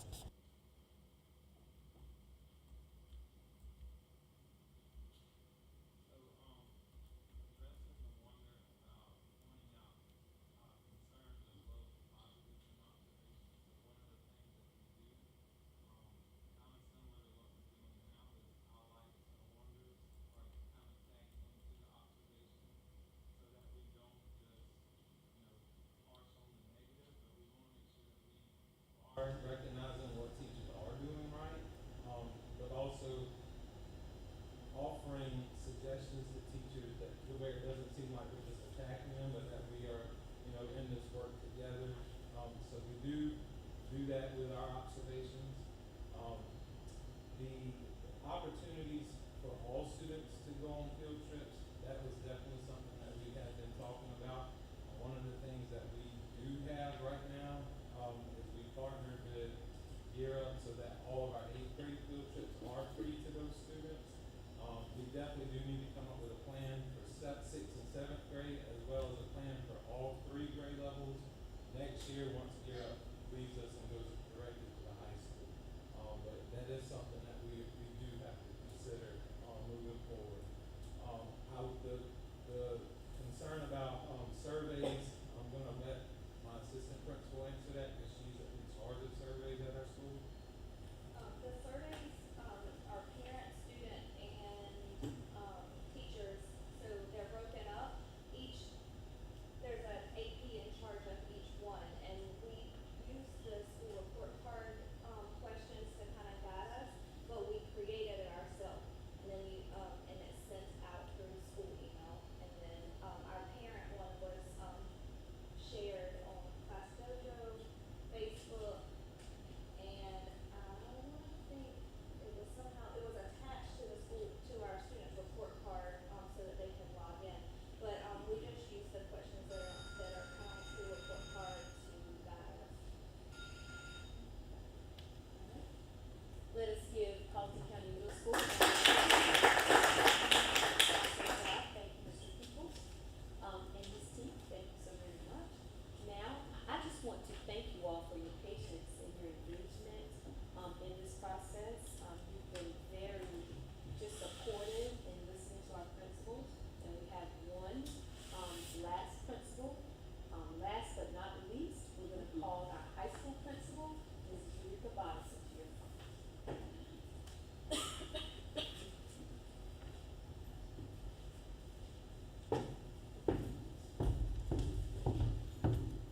Good evening. Hopefully everybody's still wide awake. All right, ours is just a little different from those that were presented before, as we have different things that we're addressed on our school report card. We'll begin with our goal. All right, by October 2024, Carlton County High School will increase the number of points earned on the school report card from 38 to 59, moving the rating from unsatisfactory to average. And just as in all the other ones shared before, we have an equity goal, and we picked the population of our multilingual students. The high school will increase the number of points earned on the school report card in the multilingual category from 2.19 to 5 by October of 2024. By doing so, the score on this subset will go from below average to average. The strategy that we have here is where we want to focus on providing more resources for this particular population. Currently, the only thing the students are doing is taking the WIDO test, and then we are trying to track their rates by how well they score. We want to move forward by implementing some different things. One of the things we want to do is start by having students have goal setting, where they're able to see where they actually score and where they need to be within their 4 years. We also would like to offer a credit-bearing class where the students will be able to go and get some extra remediation or support in the 4 areas where they're tested and they may not do well in, such as reading, writing, communicating, or speaking.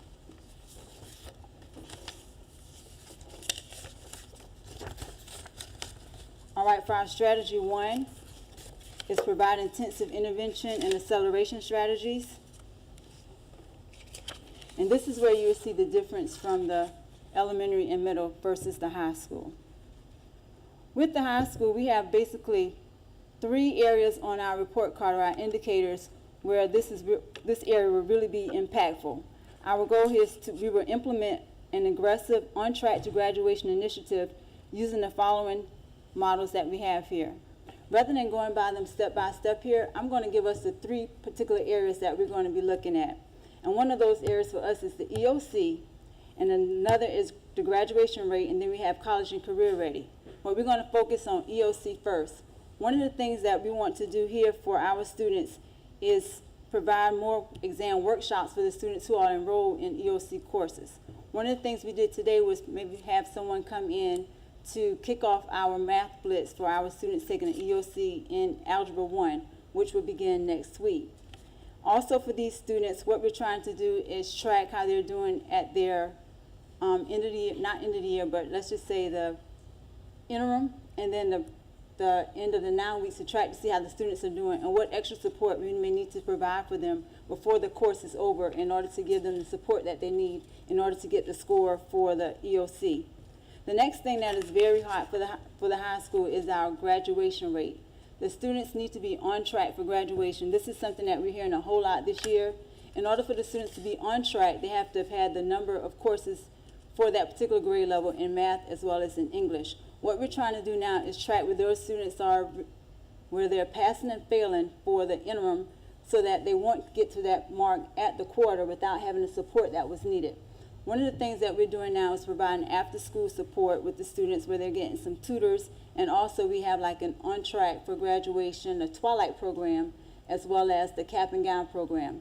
Those students, the counselors intervene early by seeing how the students are doing in those courses and whether or not they would need the added support in order to pass the class. If the students did not pass the class, just to say we're about to enter the end of a semester, students will be enrolled in the class, but not necessarily during the school day, but after school, where they have to attend from 4 to 6 o'clock on Mondays through Thursdays in order to pretty much complete the course. It's pretty much self-paced and driven. However, they have an instructor in there with them so that they can actually get the credit that they need to pass on and move on to the next class. So that's one of the things that we've incorporated with helping the kids be on track for graduation. Another thing that we have listed here is things that we have in place for our college and career ready students. In the past, we basically targeted a certain group of students. You might have students who were enrolled in dual enrollment, or the students who wanted to be involved in the military, who did the ASVAB, or the students who were at TCTC and maybe completed some courses. Now, moving forward, what we want to do is include the entire population. Maybe for our 9th grade students, since we have courses like personal health and PE that they normally take there, we want to incorporate some other certifications, whereas OSHA, maybe for our personal health classes, no, let's take that back, OSHA for our PE classes, and then CPR for our personal health classes. That way we have our entire population of our 9th grade students being able to at least earn a point toward gaining a completion for some type of certification.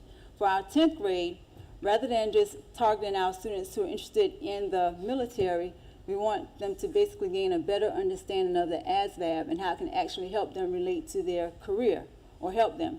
With that being said, we want to push our entire 10th grade population to take that test. And of course, we would gain for the students to make the score of a 31 or better, which would help us on our school report card. And then for our 11th graders, of course, we have the WIN testing, where the students have already been testing, but we're hoping to allow them to take it again in the 12th grade if they don't get the score that they needed, or to give them that extra opportunity to take it in the 12th grade if they didn't take it in the 11th grade. Also, what we want to do, which is new for this year, for our seniors, is a service learning project. So their senior year, they have an actual senior project when they get ready to graduate. We also have our educators for the day that come in for the district, and we also have our job shadowing day that kids normally participate in February, district-wide. What we want to do is connect whatever they go out to do on these job shadowing days to what their college or career choice is.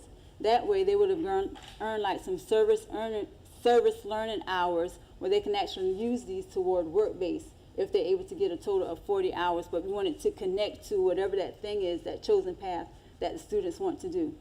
That being said, if we make it a school-wide initiative, you would have something where 9th graders can earn points, 10th graders can earn points, 11th and 12th, hopefully giving us more bangs for our bucks when we get to that particular part. So that takes care of the EOC, graduation rate, and our college and career ready. Which takes us to our strategy 2, provide a robust stakeholder engagement. As Ms. Behe shared, since she was the first one who gave the basic common activities, for the high school it remains the same.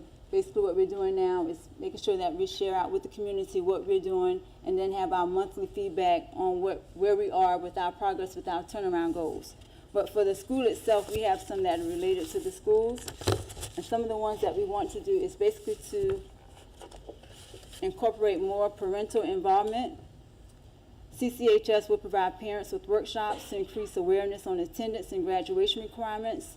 And again, we would like to have the parents come in maybe in the evenings where the counselors as well as administrators be able to share with the students the importance of the students being able to meet the graduation requirements and just know what those particular things are and what the students can do to gain the support there.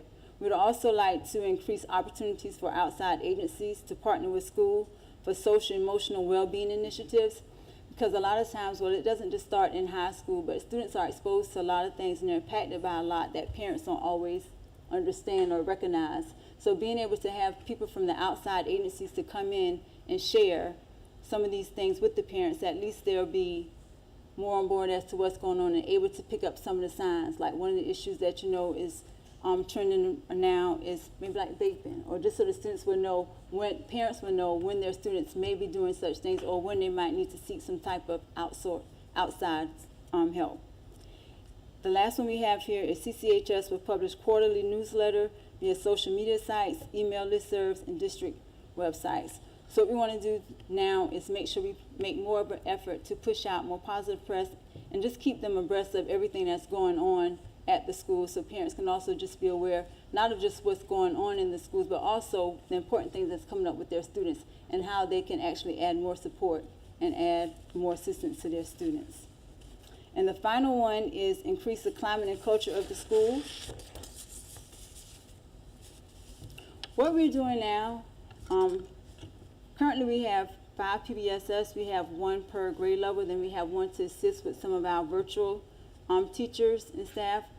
We're meeting like twice a month, where what they're having to do is give us some feedback on some of our high flyers and some of the things that they're seeing. We're taking time to make sure we can do more check-in and check-outs with these students and spend more time with them to help them to determine some of the things that we need to do with the school based on some of the things that they've seen and what can help better support our population. In order for us to participate in PBIS activities, which the students are doing and they are excited to do at the high school, we are attaching attendance, behavior, as well as discipline to all of the things that they were doing. And I know this is very common in the elementary and middle, but in high school they tend to move away from it somewhat, so we can actually bring it back in. And simple things such as having on their IDs and being in dress code and going to homeroom. Some of these expectations that we set forth for them, if they're doing it so it's becoming a part of our culture and our climate, in order for the students to participate in these things, we're actually doing that to better enhance our school culture and our climate. Anything else? I'll try to rush it all in there. All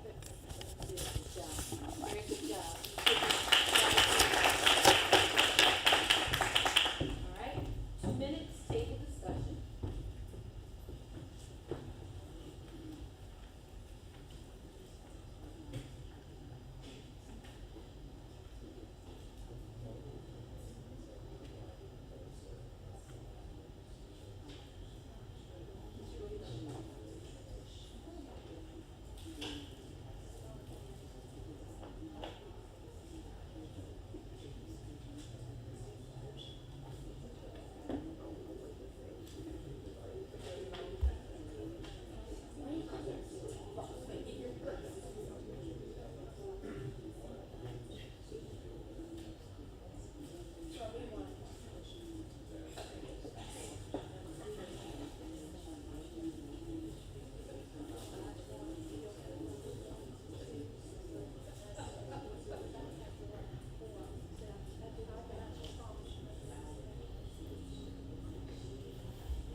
I like how there is an opportunity to support more of our EL students through possibly a credit-bearing course, considering we have more and more students enrolling who do not speak English at all.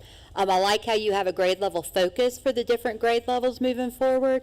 A wonder I have is when a student does need to attend a credit recovery type program from 4 to 6, I wonder if transportation could be utilized to help support with getting students home, if that's a barrier.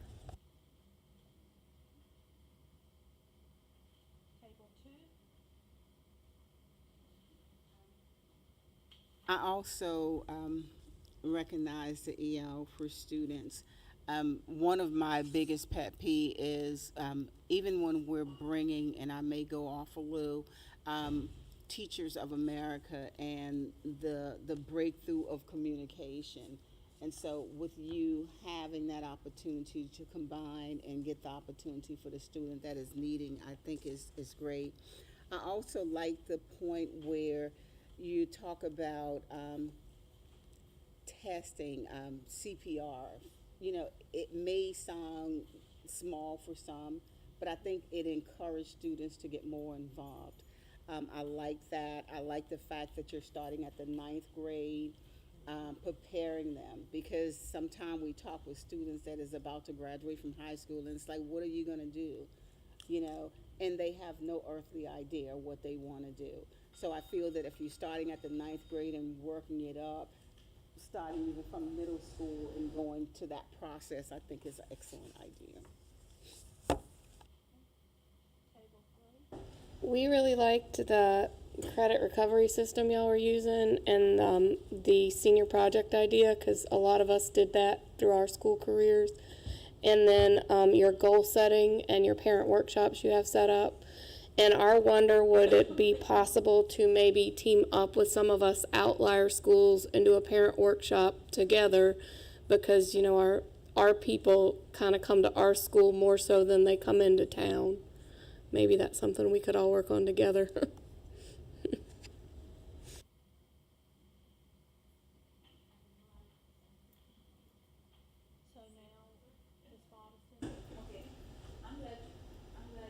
Thank you. When we had our conversation, when we talked about going out into the community, we talked about having somebody on one far end and somebody on another far end so that we can do it all in one night. But it would be good if we can have it by various grade levels and have those parents come out, because we probably get more whenever you have elementary students anyway. But we can just sit and plan as to what those topics will look like. And I think that would be great for getting the entire community involved. That was an excellent idea. In regards to the transportation for the students, we thought about that as well. And one of the things we talked about was being able to hopefully get a lab, open a computer lab for during the day, where we can have the students actually be able to come in during school in order to gain that credit. Because believe it or not, you have some parents that really have a very, very hard time. They can be right on Keegan, close to the school, and don't know how they can provide transportation for their student. Things we take for granted.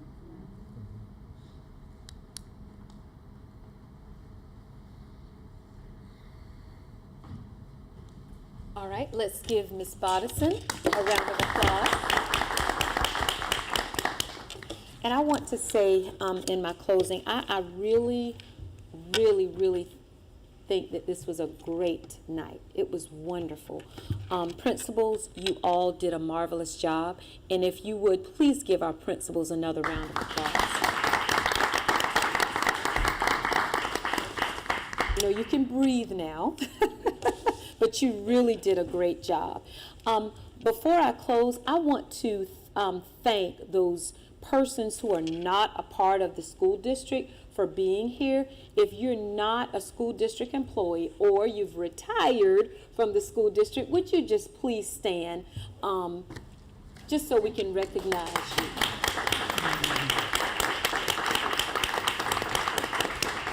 Thank you so much. I know we didn't have food tonight, and that, you know, I know we have more people when we provide that, but we can't do that every time. And we, you know, we want people to be here that really want to be here to help support our schools and our students. And we are live streaming this, so I know that we probably have others that are watching this meeting as well, so that opportunity was afforded.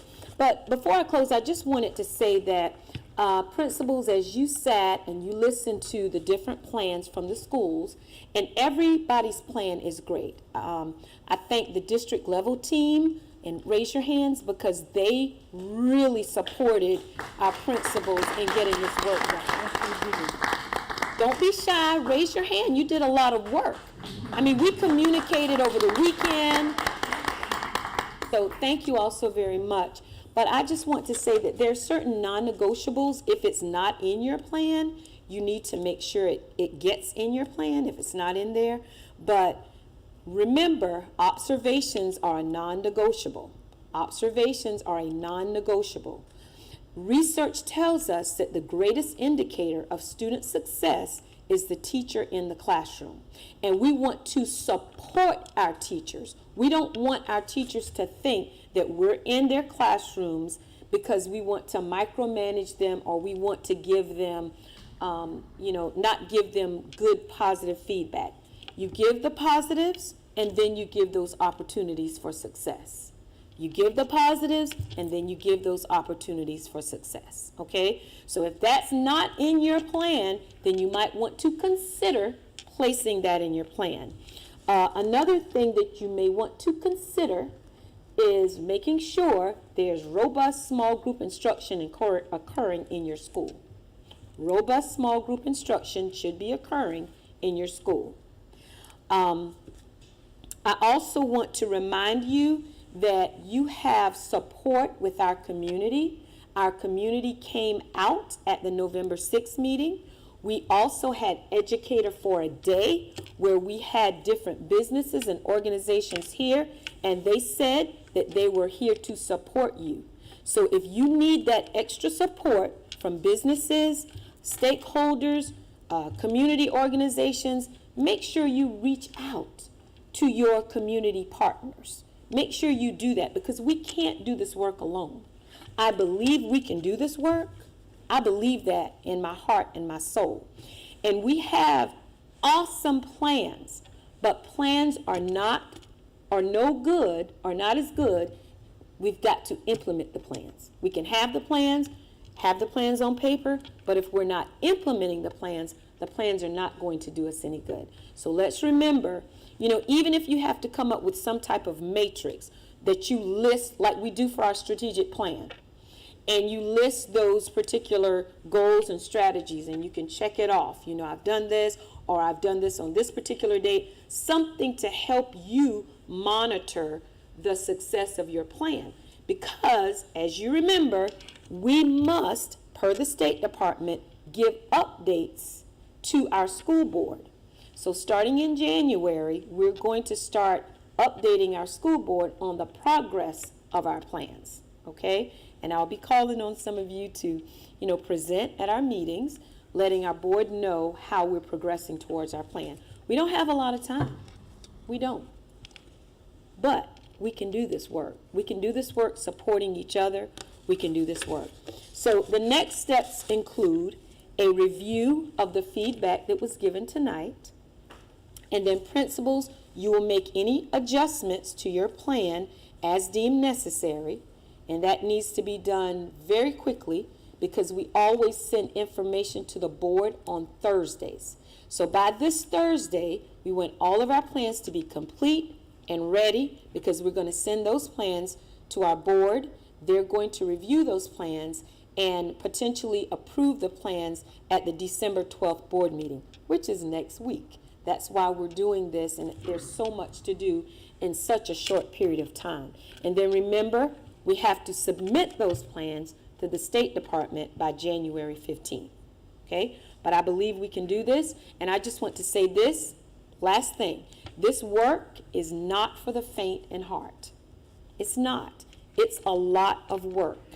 And I guess as everyone sitting here and our stakeholders are listening, it's like, wow, that's a lot of work. So I just want to commend all of our principals and their assistant principals, leadership teams for the work that you do in our schools every day that sometimes goes unnoticed. Thank you. I just want to say thank you. And with that, and I know my husband said, great, so it's time to go home, right? So with that, thank you for your attendance. Thank you, thank you, thank you. I want to thank Mr. Humphreys for his willingness to come and assist with the technology. I called him on Friday, was it? I called him on Friday, and I said, Mr. Humphreys, would you come and run the system? And he said, sure, I'll be there. So thank you, Mr. Humphreys. Thank you, Ms. Fox, for coming and live streaming and doing all of the other technical things that we need. Thank you to our school board members for your support and all of our stakeholders. Have a great night. Yes. Leave your placemats on the table because we want to collect all of the placemats.